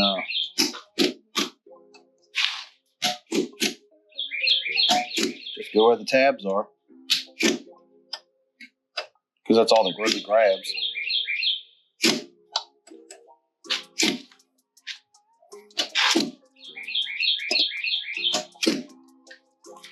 And that is that. Yeah, you ain't picking it up. You got to pry it back off. So there is a rebuilt 4L60E. A brand new torque converter. Never ever reuse the old converter. Who knows what kind of junk's up in it. Why the transmission failed. But make sure you got plenty of slip. That's what this stuff does. Pour a little fluid in it first. Just so whatever clutch in there, it spins. It's counter does its own thing. Not even sure. But just to make sure, there is lubrication in this converter, so it's not a dry start. Valvoline Dex Merc. Pow! This transmission came with Dex 3. So, that's what we're going to give it.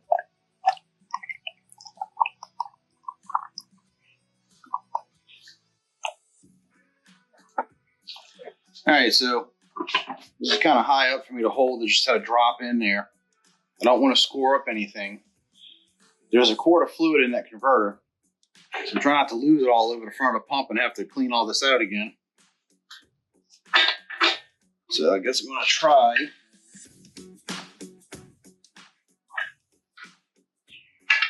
to drop it in on somewhat of an angle.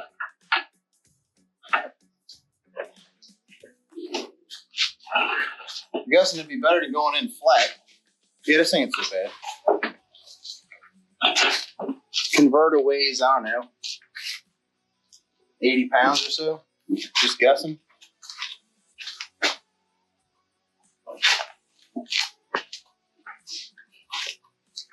It's got a nice weight to it. Yep, you make something pretty that you never see. All right. So I'm going to carefully as I can load this in and then spin it to lock it in. Then we're going to go try to put it up in a truck. So I don't want these sharp edges to grab on that thrust bushing on the front side of the pump. Everything's been greased with goo. We're full of fluid. All right, let's load it in. There is no room for anything. And that's that. Spin it a couple times. Bottomed out. Good to go.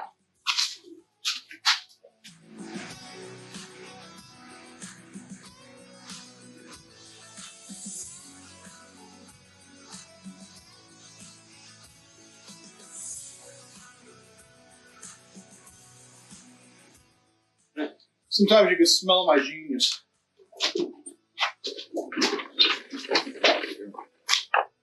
One out of Clarkson's rule book here.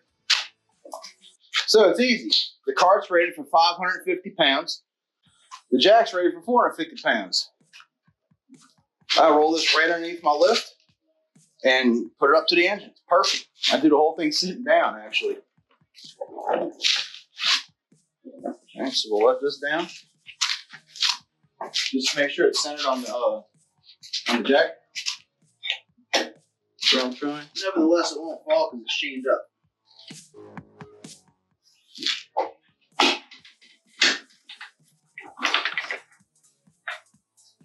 No, the center, pick it up one more time. I can pull it.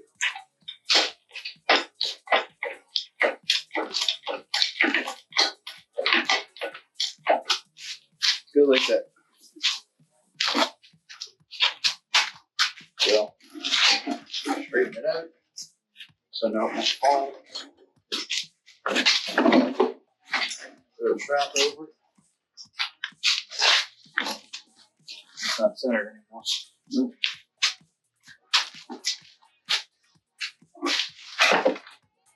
Slightly modified this. It's not really a plug, is it? Got rid of the extra piece of cable.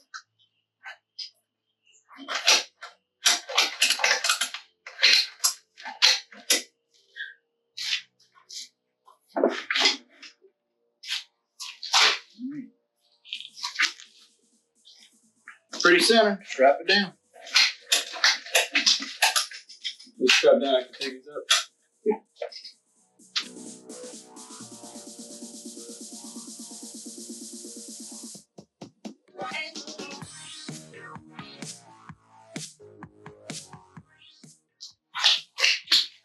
All right, I don't know if that's how you're supposed to do it. That's how we do it. And I can just take this and roll it right underneath the truck. It's not wobbly. It ain't even sketchy.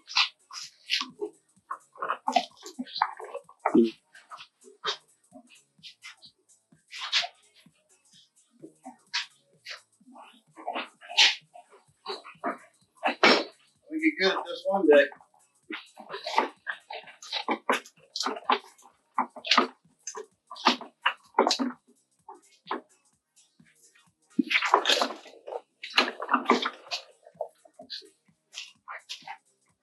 That's not gonna work. Yeah.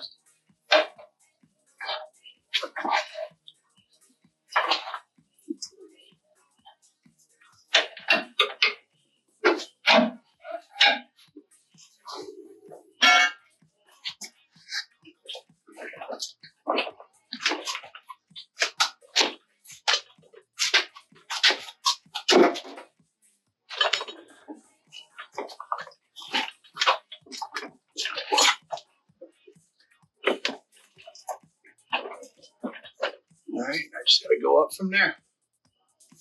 I'm gonna go ahead and put the 460 back in this 02 Sierra and see if it works or not. So I'm pretty excited to hopefully it goes through all the gears. So didn't paint it, got a good feeling about it. So this is the rear yoke. Been out of the truck for about 3 weeks, and just with the moisture and air around here, it's rusted a little bit. So I'm gonna get some fine 320 paper.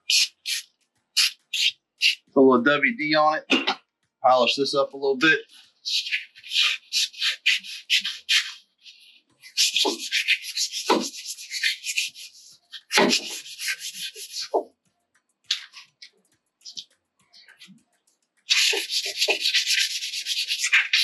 I don't want to mess up the rear seal.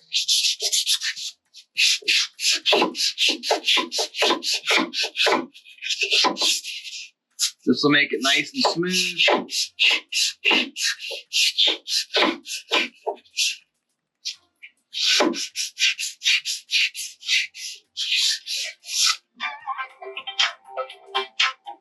Kids are out of school today. That was my alarm to go get my little one from first grade. I gotta wipe this off.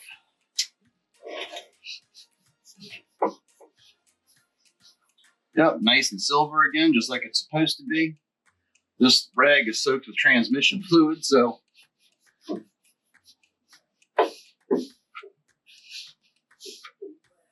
to avoid taking the whole drive shaft out front of the truck, I just undid the hanger bearing and slid it out of the transmission forward.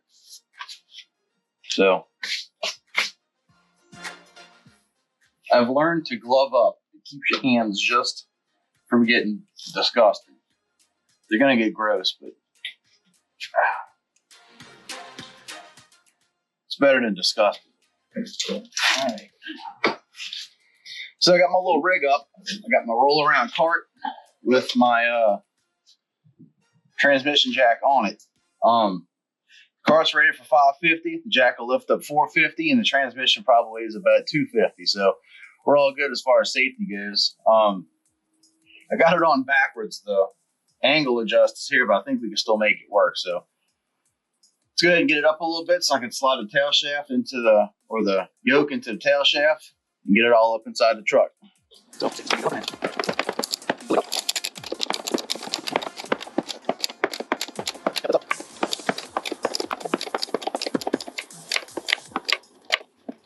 You can just put the impact on it and run it up quick. I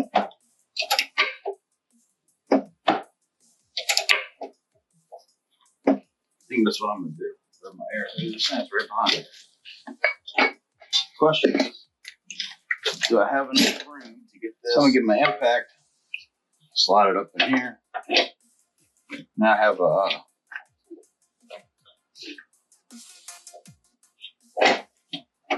operator.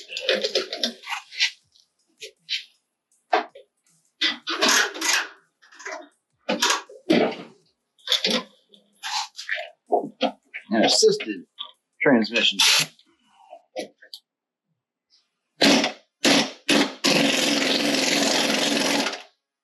Pretty simple when you do it that way. So let me see if I can now line up.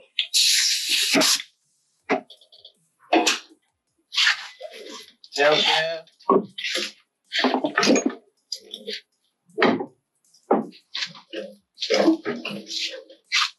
I've done good everything else. Might as well do that too.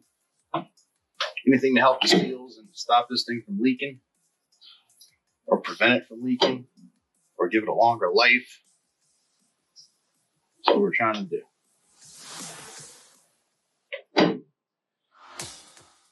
Maybe a little in here to help it slide in. I don't know. It's all good. A little sandpaper polished the thing right back up. So 320 and some WD. That's a wrap.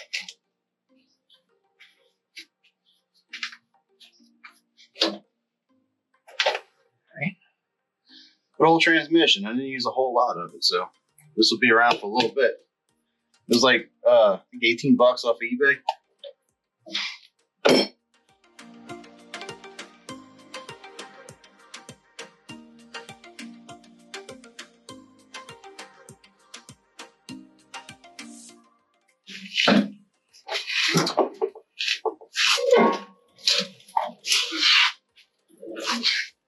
All right, easy enough. Now to straighten the cart back out and jack it all the way the rest of the way up.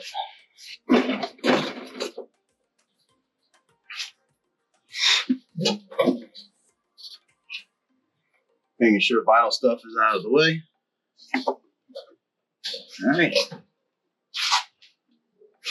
It's pretty straight. On our way up. Let's go.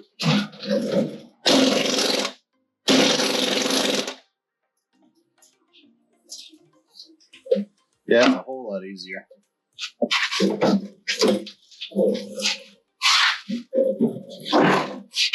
kind of what I was thinking the whole time. I'm like, dude,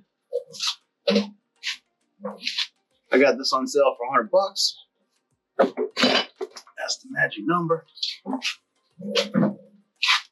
$100. Clear still.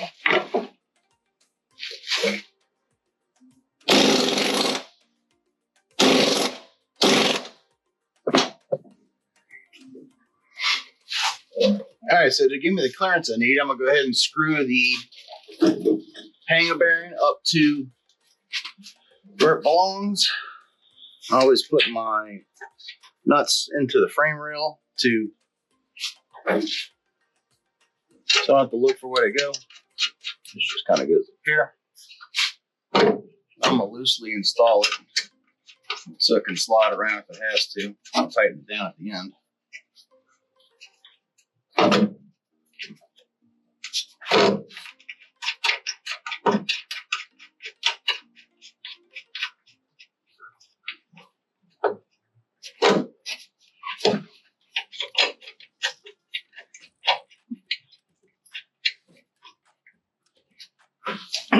That'll work. Now I can keep going up with this transmission. All right, let's go up with it some more.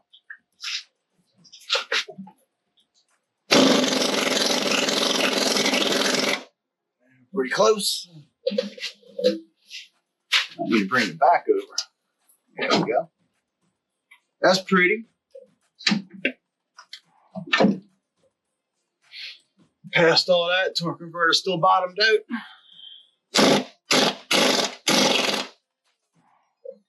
Let's see what we're on now. There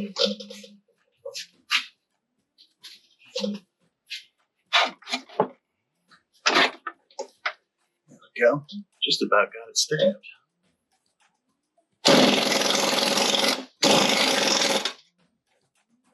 A little bit more. Oh, this is beautiful. It's going right in there. Oh man, my jack's maxed out. I gotta let the truck down. One click. I forgot about that. Oh, okay. Yeah, my lift will go up just high enough that, yeah, one notch down and my pin will fall into place. Oh. Let's see if you can see what I'm talking about. I'm a little light here. 1, 2, 3. There we go. All right, so the pin is here. That's the pin right there. And the hole it lines up in is right here. So I got like 2 inches. And I'm maxed out on my lift, so I got to let my big lift down on the sides here. Oh man, all right, cool. Let's try this one more time.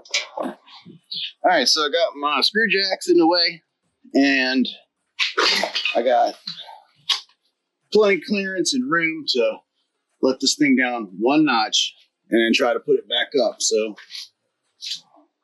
let's see, let's plug the lift in. All the parts from the RCSB. My kid's so excited about the truck.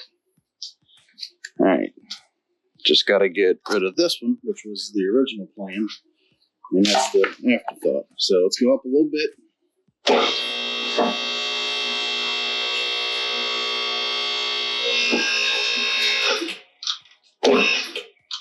right, we'll go ahead and pull the locks. There's one. There's my 30-footer. I'm going to get on that in a little bit. Put triples on the back. Pull this lock. There's my 1970 Cutlass. I'm going to get on that too. And then I'm going to let the screw jack down.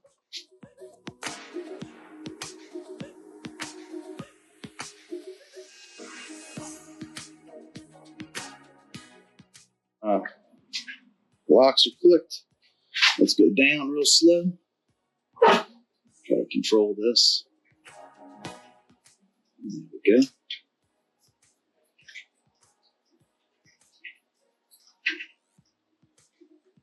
Nice and controlled drop. Now, I think that's enough where I can jack it up Yeah, it's almost on. But not there. All right. So go up until you hear it click. That's it. Let it down. Now it's sitting on the locks. It's not sitting on the hydraulics. I can come back and put a little screw jack action to it so it doesn't want to rock.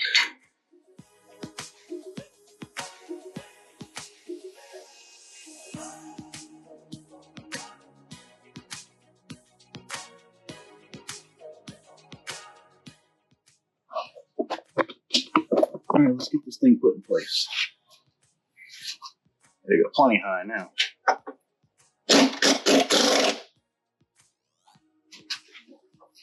I'll pull it to me a little bit.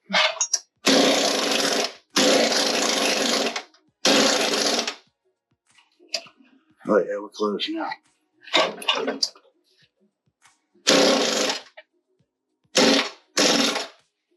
Smell my genius. All right. We are right about where we need to be to put bolts in it. Let's see if I can see where we're at. Actually needs to come down just a tick and it'll fall right into place. Flip the switch. Let's hit it just a little bit.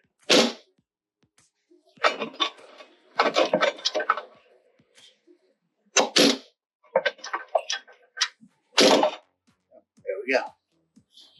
Yeah, this the air ratchet's a little quick. Get that out of here.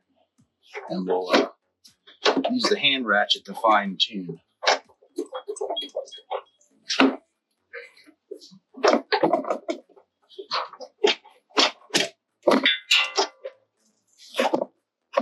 It's just perfect. Just right to be wrong. I can get it in and out, but not much. Let's see if I can maybe bend that plastic out.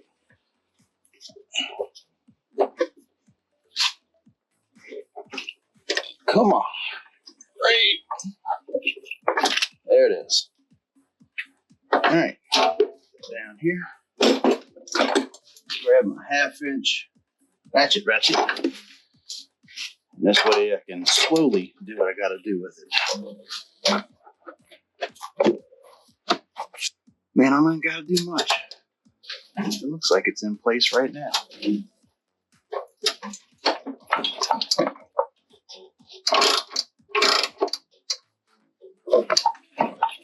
Yeah, it's pegged. Cool. Put some bolts in it. Just some goes right, Joe. And a 15mm deep. Now I got a 15mm deep, little air ratchet. Let's get this thing sandwiched in.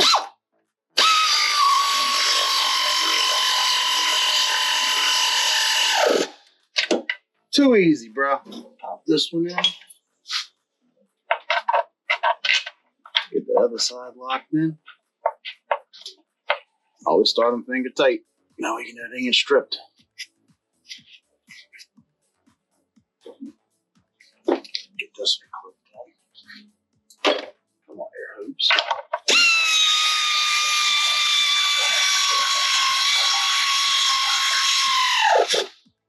That's right.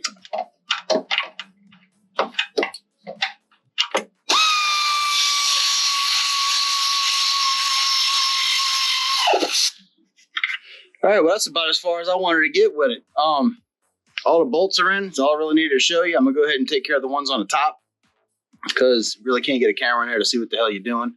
And then hook up all the lines. We've got these lines here. They go into the designated spots.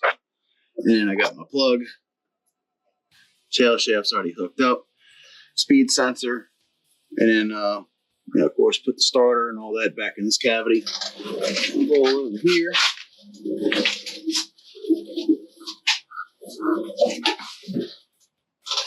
Extension cord, got my roll around. And then I got O2 sensors for the exhaust that all comes through here. And the shifter. And then, lower it down off this lift, see what happens. So I'm gonna go ahead and get all this hooked up. Save you the agony, like the rebuild of the transmission. If you watch it, thank you. If you fast forwarded, I understand. So I'm gonna go ahead and finish hooking all this stuff up.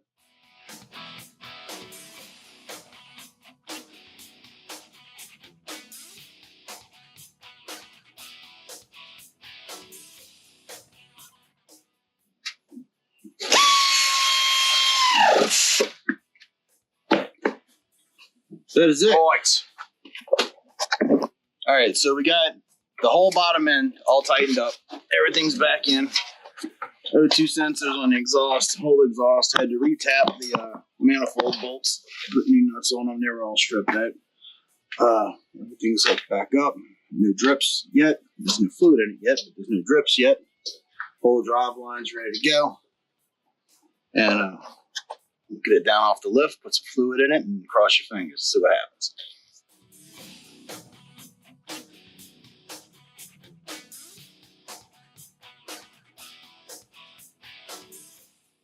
All right, here we go. Got the old trans funnel. About to pour 3 gallons of fluid. Hopefully it doesn't go on the ground.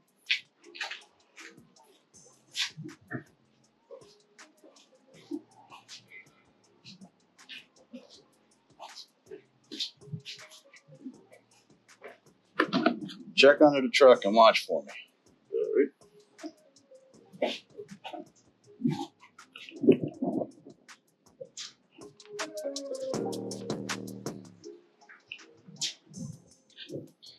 Oh man, I'm gonna screwed up. I didn't put my bottle of lube guard in.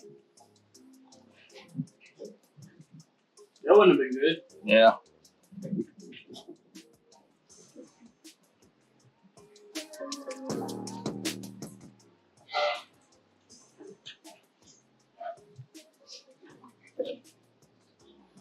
So far, so good?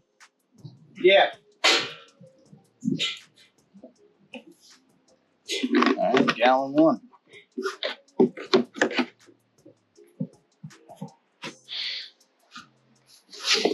All right, let's go number 2. Oh, you already put 1? Yeah, I already put the first gallon in. Okay. Yeah, it is. They didn't have 3 the same, so I had to buy 2 of one and 1 of the other. Okay. But it's all Dex Merc 3. So why didn't you get 6? Because 6 is $40 a gallon. This is $25. And the car only came with 3 in the first place. Yes, indeed.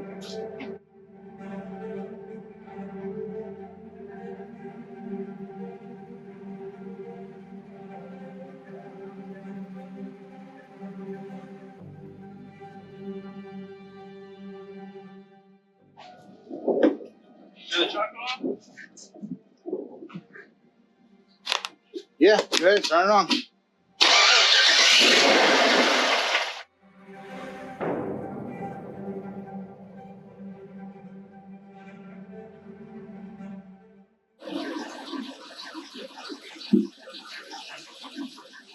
All right, loaded question. Do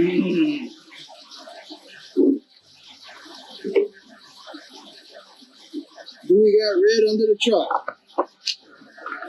Let's see.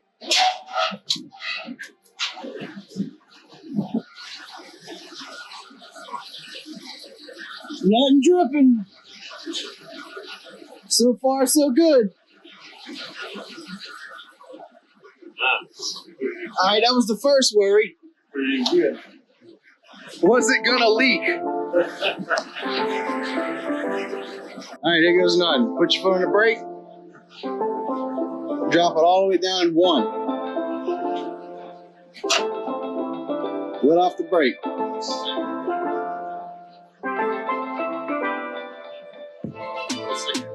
That's fine. Let off the brake. Oh, it's moving. We got it rolling. Yes, indeed. All right, put it in the drive. I didn't say press the brake. Just shift it. Next gear, put it in D. I give it a little bit of gas.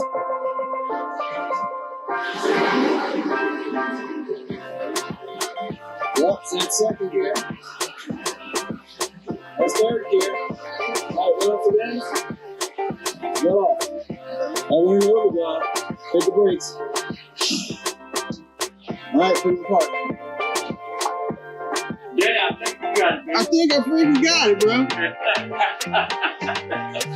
Man, how about that? Ain't a drop, ain't nothing. Oh, first time. First timer, bro. All right, let's go take it for a ride and see what she do. Let's see what it does. It's tight. It feels good.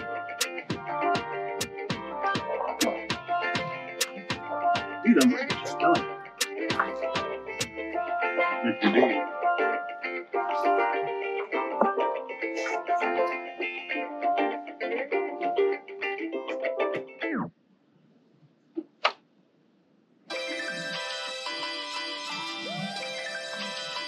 Right here. Nice and easy. First. Second.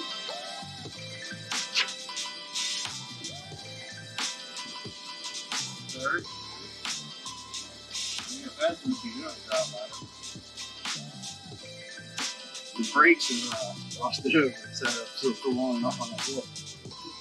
You load this. Yeah.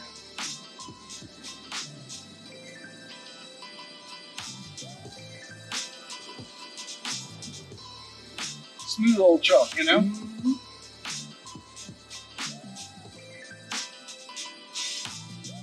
Yeah, they're gonna use it for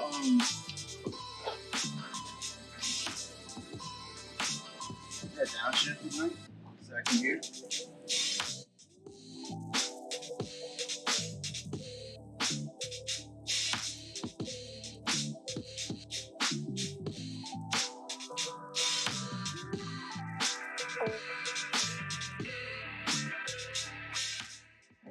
Should I drive it? Yes, Ain't indeed. working too bad, man.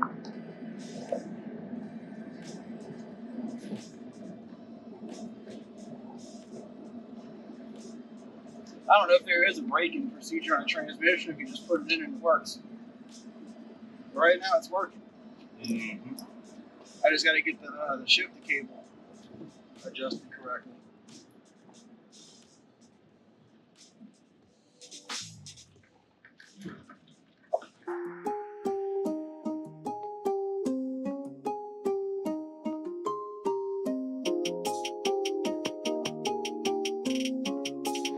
Right back in reverse. Huge. Right in the drive, nice and smooth.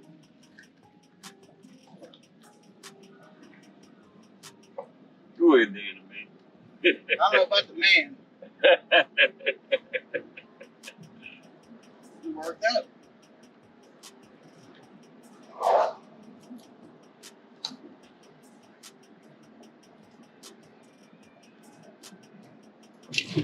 That might have been them right there.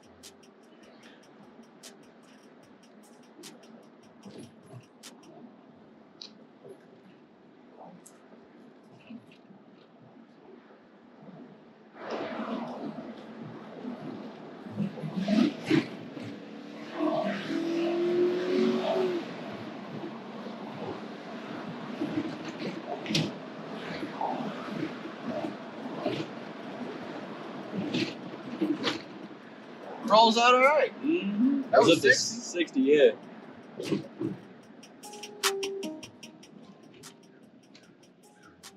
Sound good, too.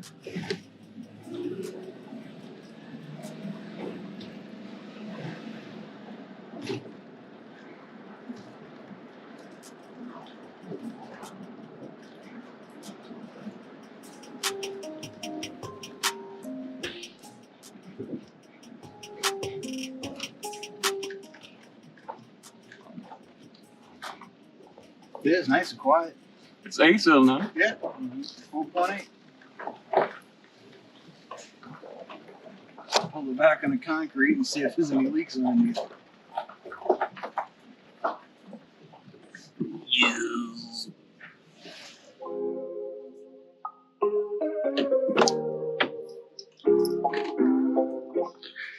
Hey y'all, back in the shop. Got the Sierra back on the lift. Something was bothering me. I couldn't sleep. Was thinking, why was this check ball look like it was made into this plate? But I was looking all around the internet and I couldn't find a mid plate with a check ball in it at all. So I'm looking at this one, and right here is where that check ball was and out of the plate. And I Googled and I searched and I looked for a 480 mid plate or valve body plate with check ball, and there's no such thing. So apparently this metal check ball has worn through the plate. It's stuck in there. So doing a little more homework, I went and ordered some plastic check balls so it won't happen again, and got a new mid plate. It's about $25 worth of parts. Not too big a deal. However, I got to take this back apart, drop the fluid, save what I can in my clean bucket, use the goo, put it all back together, and that should be the end of this thing. Mark it up for sale. It shifts really smooth. It goes through all the gears. I don't know if it's going to hurt anything, but since that plate doesn't have a spot for the ball to permanently be there, I feel better changing it. And I'm learning. This whole thing's new to me. So let's get cracking, take it all apart, save what fluid we can, and put it all back together with a new transmission mid plate. Yeah. All right, so we're under here. Like I said, the transmission's got no leaks. I don't even have a drip, so I did something right. But we got to take the pan down. This plug is stripped. I got a brand new catch pan, and see the least amount of dirt I can keep out of here. It's probably not a good idea, but I'm going to try to catch as much fluid as I can in my bucket, and then that way I don't have to go buy another complete $100 worth of fluid to put back in this transmission. So I'm going to go ahead and take out these pan bolts, which were only torqued to 9 foot-pounds, and then drop the pan, the valve body, and change the mid plate. Let's do it.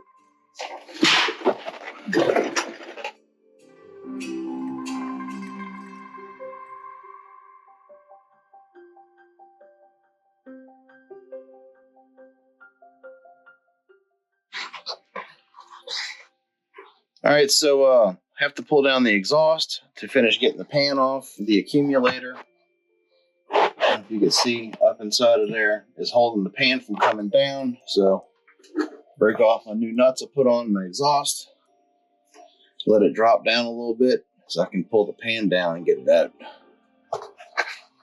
It's like every GM car, the exhaust is always an afterthought. And why would you want to run it under the transmission pan anyway? So let me see if I can maybe drain a little more fluid. There we go. I like to just take this pan out and sit it down flat.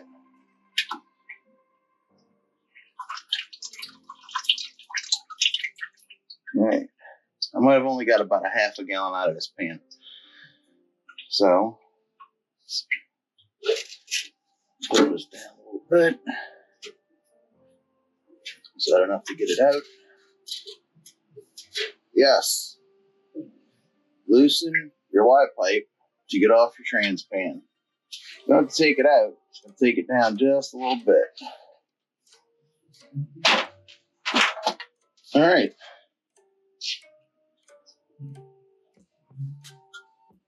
This cork gasket has been on for 15 minutes. I may be able to reuse it.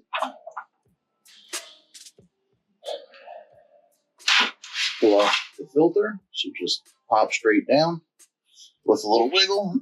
Make sure I don't have any grit on my hands.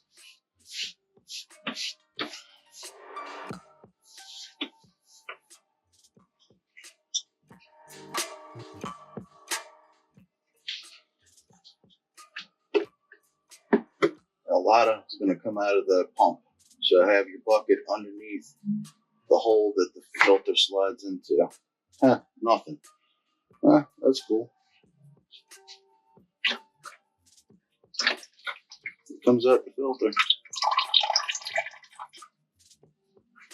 All right, good. Is I went and bought a brand new catch can. I can place all the stuff in without getting it dirty. And also everything that drips. Now I'm gonna pull down the wire and harness, pull all these clips off and try not to break them again. And then I'll just let the harness hang. And I'll take off my accumulator back here.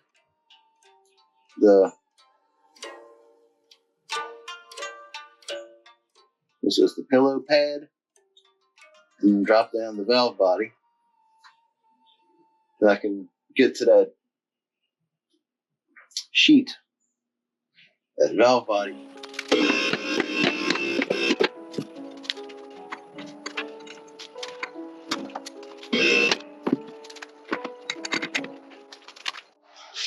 Well, since it's up in the air now, I'm gonna go ahead and put my screw jacks in because it is a 2-post lift and the truck will teeter. Kind of scared the crap out of you. So,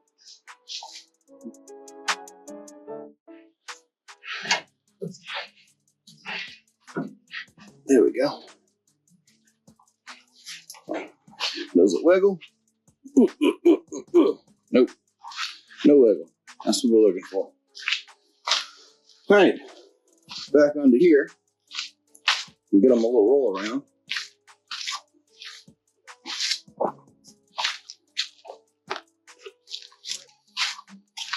That's the drop kit. We're going to be lowering the RCSB project about 6 inches. Go ahead and grab this pan, pour it in a bucket. Put my big pan, catch everything else that's dripping.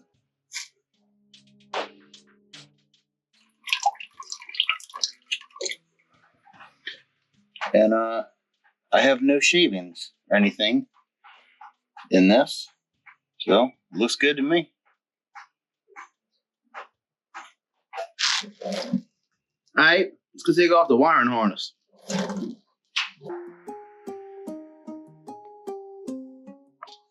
The one's for the pillow switch and the 2 shift solenoids. And then I can let that little bracket hang.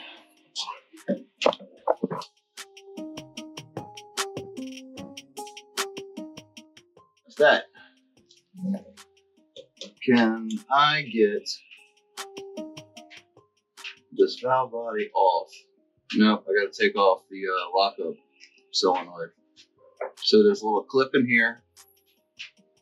So let's just pull this one out.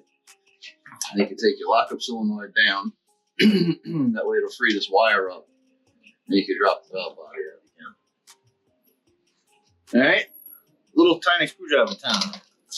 Spring clip in here.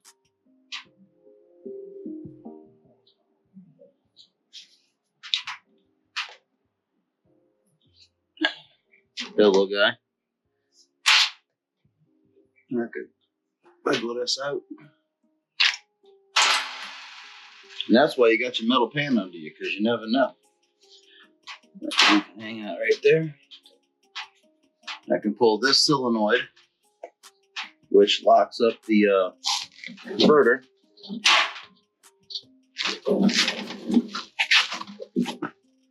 Was that 10?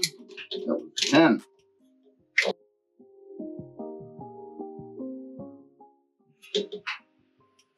Pinch and pull this dude out.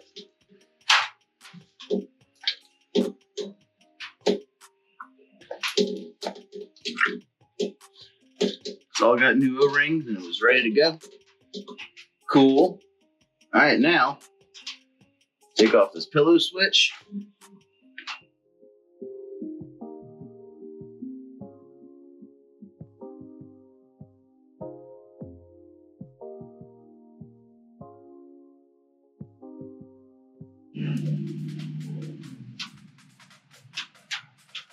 I wouldn't recommend dropping this.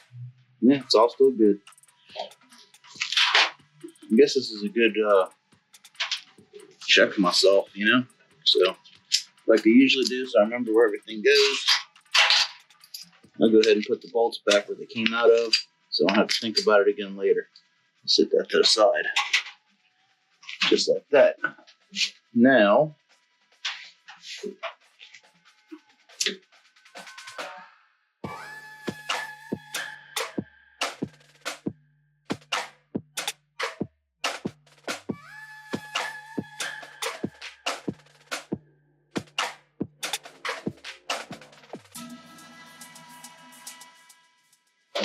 this accumulator has 2 long bolts. Sorry. 2 short bolts and a long bolt. Long bolt can only go in one spot. 2 short bolts don't matter.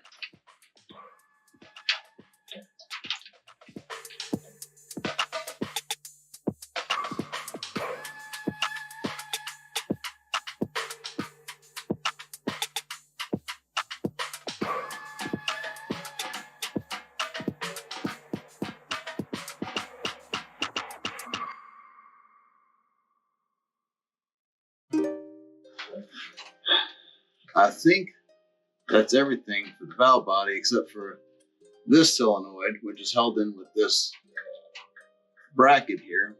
And I don't feel like figuring out how that went back together, so I'm going to attempt to pull this clip off.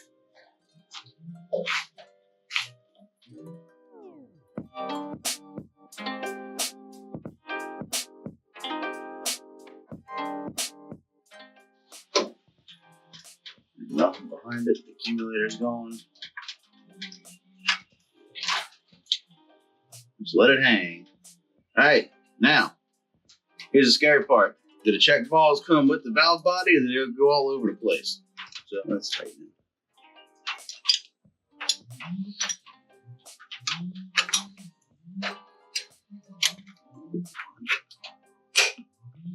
Alright.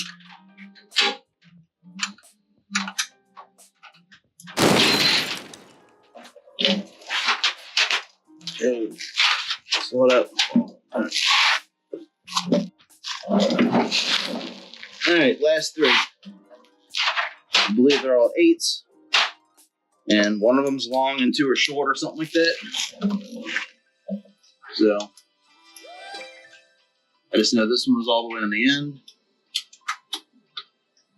Middle. Or driver, middle, passenger. Let's call it that. Because it gets confusing left to right. It depends on how you're looking at it. That's why they say port and starboard with boats.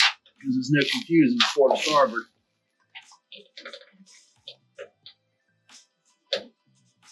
No matter how you look at it.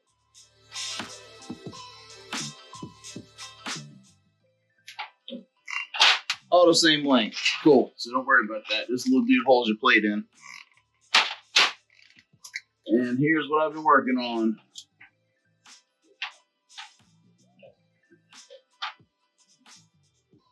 That spring holds that piston up. And here's my check ball. Just sitting there. Not where it's supposed to be. So, being this was in for 15 minutes, I think I can go ahead and reuse that. This is how they wear. See that check ball? It looks like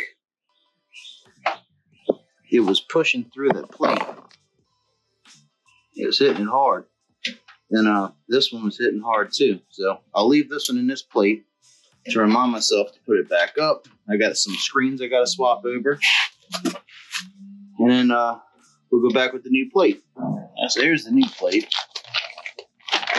And as you can see, that hole is way smaller than the one that got worn out where the check ball is.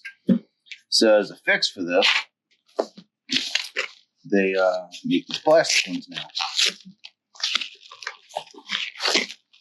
And they're plastic 1/4-inch check balls. And they're super duper hard. And they're not supposed to wear the plate out, and the plate's not supposed to wear these out. So essentially, this should be a lifetime fix. We'll see. Alright, here's what I'm looking at. That check ball goes there. That's the one that was ate up. The new one's got a nice flat spot on the plate where it goes. No mushrooms. I thought it was pressed in, I swear. So, let me goop that check ball into place. And pop these screens off. And put those where they gotta go.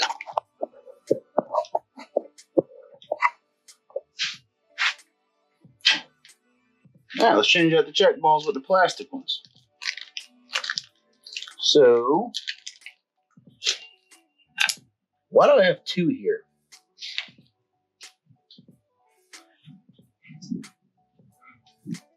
Is there supposed to be two? That's reverse. I know that. That ball moves back and forth. The wind has, I'll tell you about that wind, how it just comes up. There we go. So, in my papers, that's where they go. And I'm supposed to have two there for show. Alright. So, put my goo. And we'll take, this would be 5 and 6. We'll drop in a plastic one there and there. They're dense, they sink in the fluid. Alright. Number 12. This one goes here. For whatever this does. I have 2 and 3. They both have a place where they stay. Alright. This is labeled as number 4.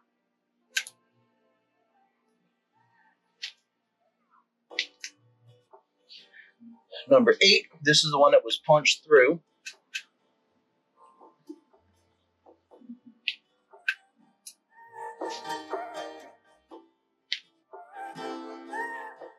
No! Yep, that's where it goes. So that's 7 altogether. And I have 1, 2, 3, 4, 5, 6, 7.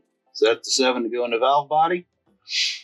I can put the valve body gasket back on. So one's got B, and one's got C for case. That's my case gasket. Alright. So that goes to the case. This has a V on it right here. This goes onto the valve body. I'm just going to line them up like that.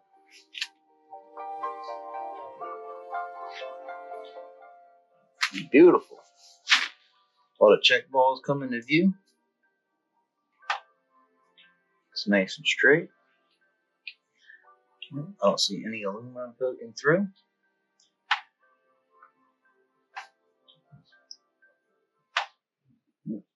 Okay, yes, perfect. Now I can put on my new plate. It's got my 2 screens.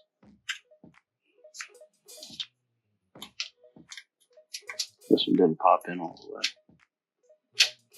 There we go. That screen's in place. That screen's in place. This drops down.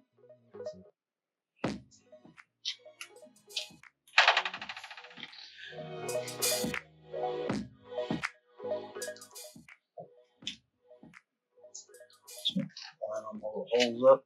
That one straight. So I kick it this way. Yep. Still see my check balls where they belong. This goes to the case.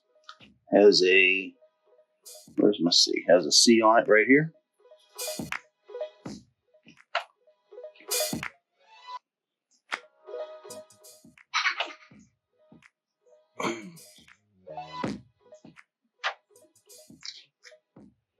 Twist it a little bit.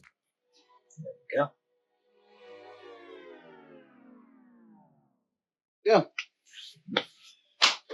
And that is that. You need to remember that the spring has to go here.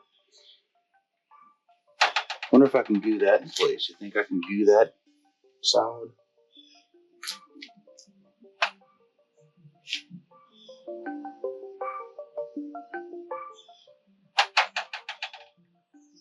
Yeah, it makes pretty good little suction. All right.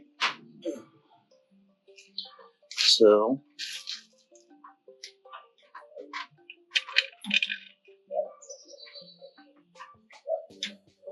that's it. That's all she do. And then the shifter think I can line that up and twist it back in place. Right.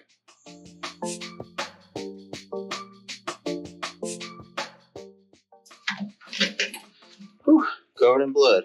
All right. Accumulator. Rinse, repeat. Let's put it all back together how it's supposed to go. All right, so consulting my manual, it's got some bolts with 8mm heads that are longer. They go here, here, and here. Everything else is a 10mm head, and you want to watch when you put this and this bolt in. They're not too long because they will lock up the drivetrain on you. So, got this solenoid in. We're going to go ahead and screw these all up, torque them down.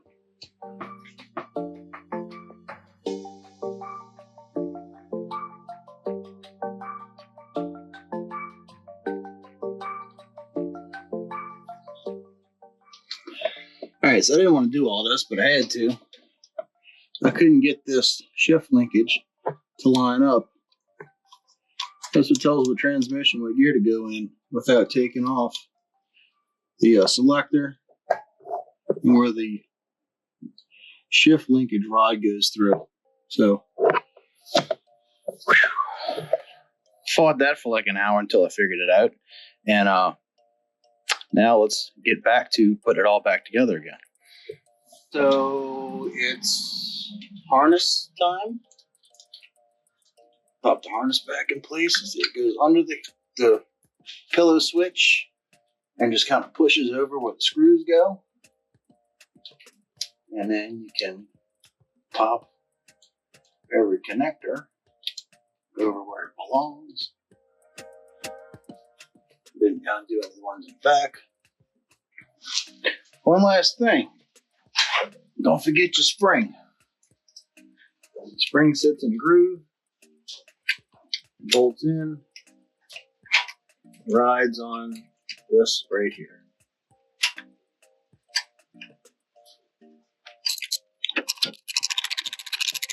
All right, not too tight because that also goes to 8 foot-pounds.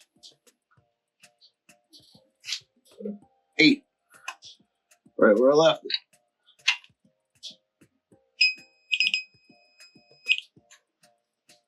Don't want to over tighten any of the stuff, it'll warp it, it won't flush right, and do all the other things it's supposed to do. So, whew, got it all back together. It's all torqued to 8 foot-pounds. Wiring harness is in.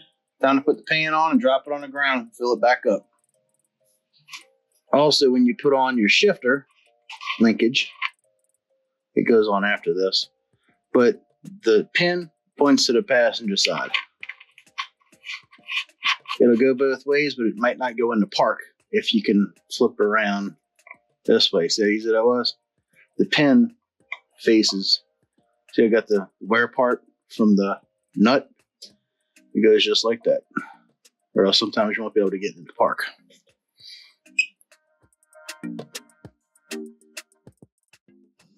All right, rubber gasket. Stick this back on the pan. No lube necessary or gasket sealer. They work just fine by themselves, I find out. And I'm gonna go ahead and take this pan and about 4 bolts.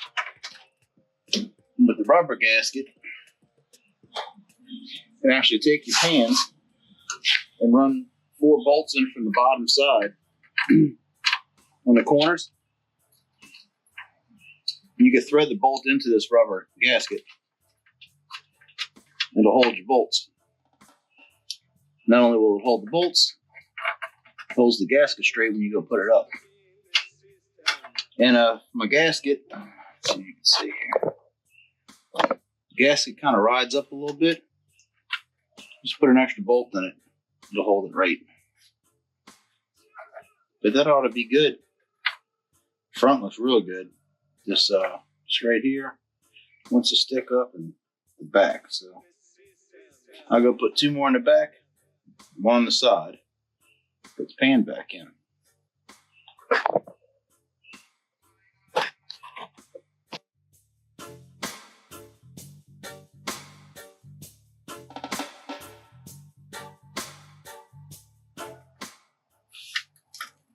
goes. Cool. I'm gonna zip the rest of these in and torque them back down.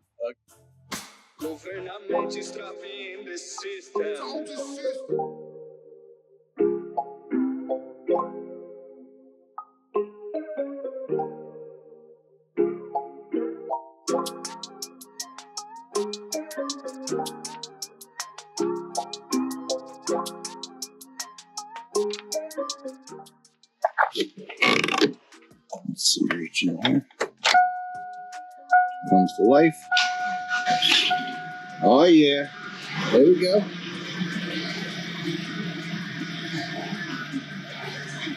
He's alive. And it's in park. Cool. All right, y'all, we're gonna wrap this up right here. The O2 Sierra transmission is done. It has all new seals. Every rubber part in the whole transmission is new. It's got all new clutches, new pump, new converter. The bushings look good, the planets look good, and the bearings look good. It's a stock 4.8. I don't see how much stress it's going to have on it, so I'm going to let it roll. It was rebuilt prior to me taking it apart because the front pump had a crack in it and I had to figure all that out. So yeah, I cried a lot and I learned a lot in this whole experience, and it's just going to help me move forward to the next one. So one more thing we got to do on this thing, like I say, it's for sale. Whatever we get for this is going to pay to finish the RCSB for my kid. I do a long upload every Friday. I can't believe 325 of y'all or so have subscribed to my channel. Thank you very much. Appreciate y'all watching what I do, and I'll catch you next week. Thanks, y'all. I'm out.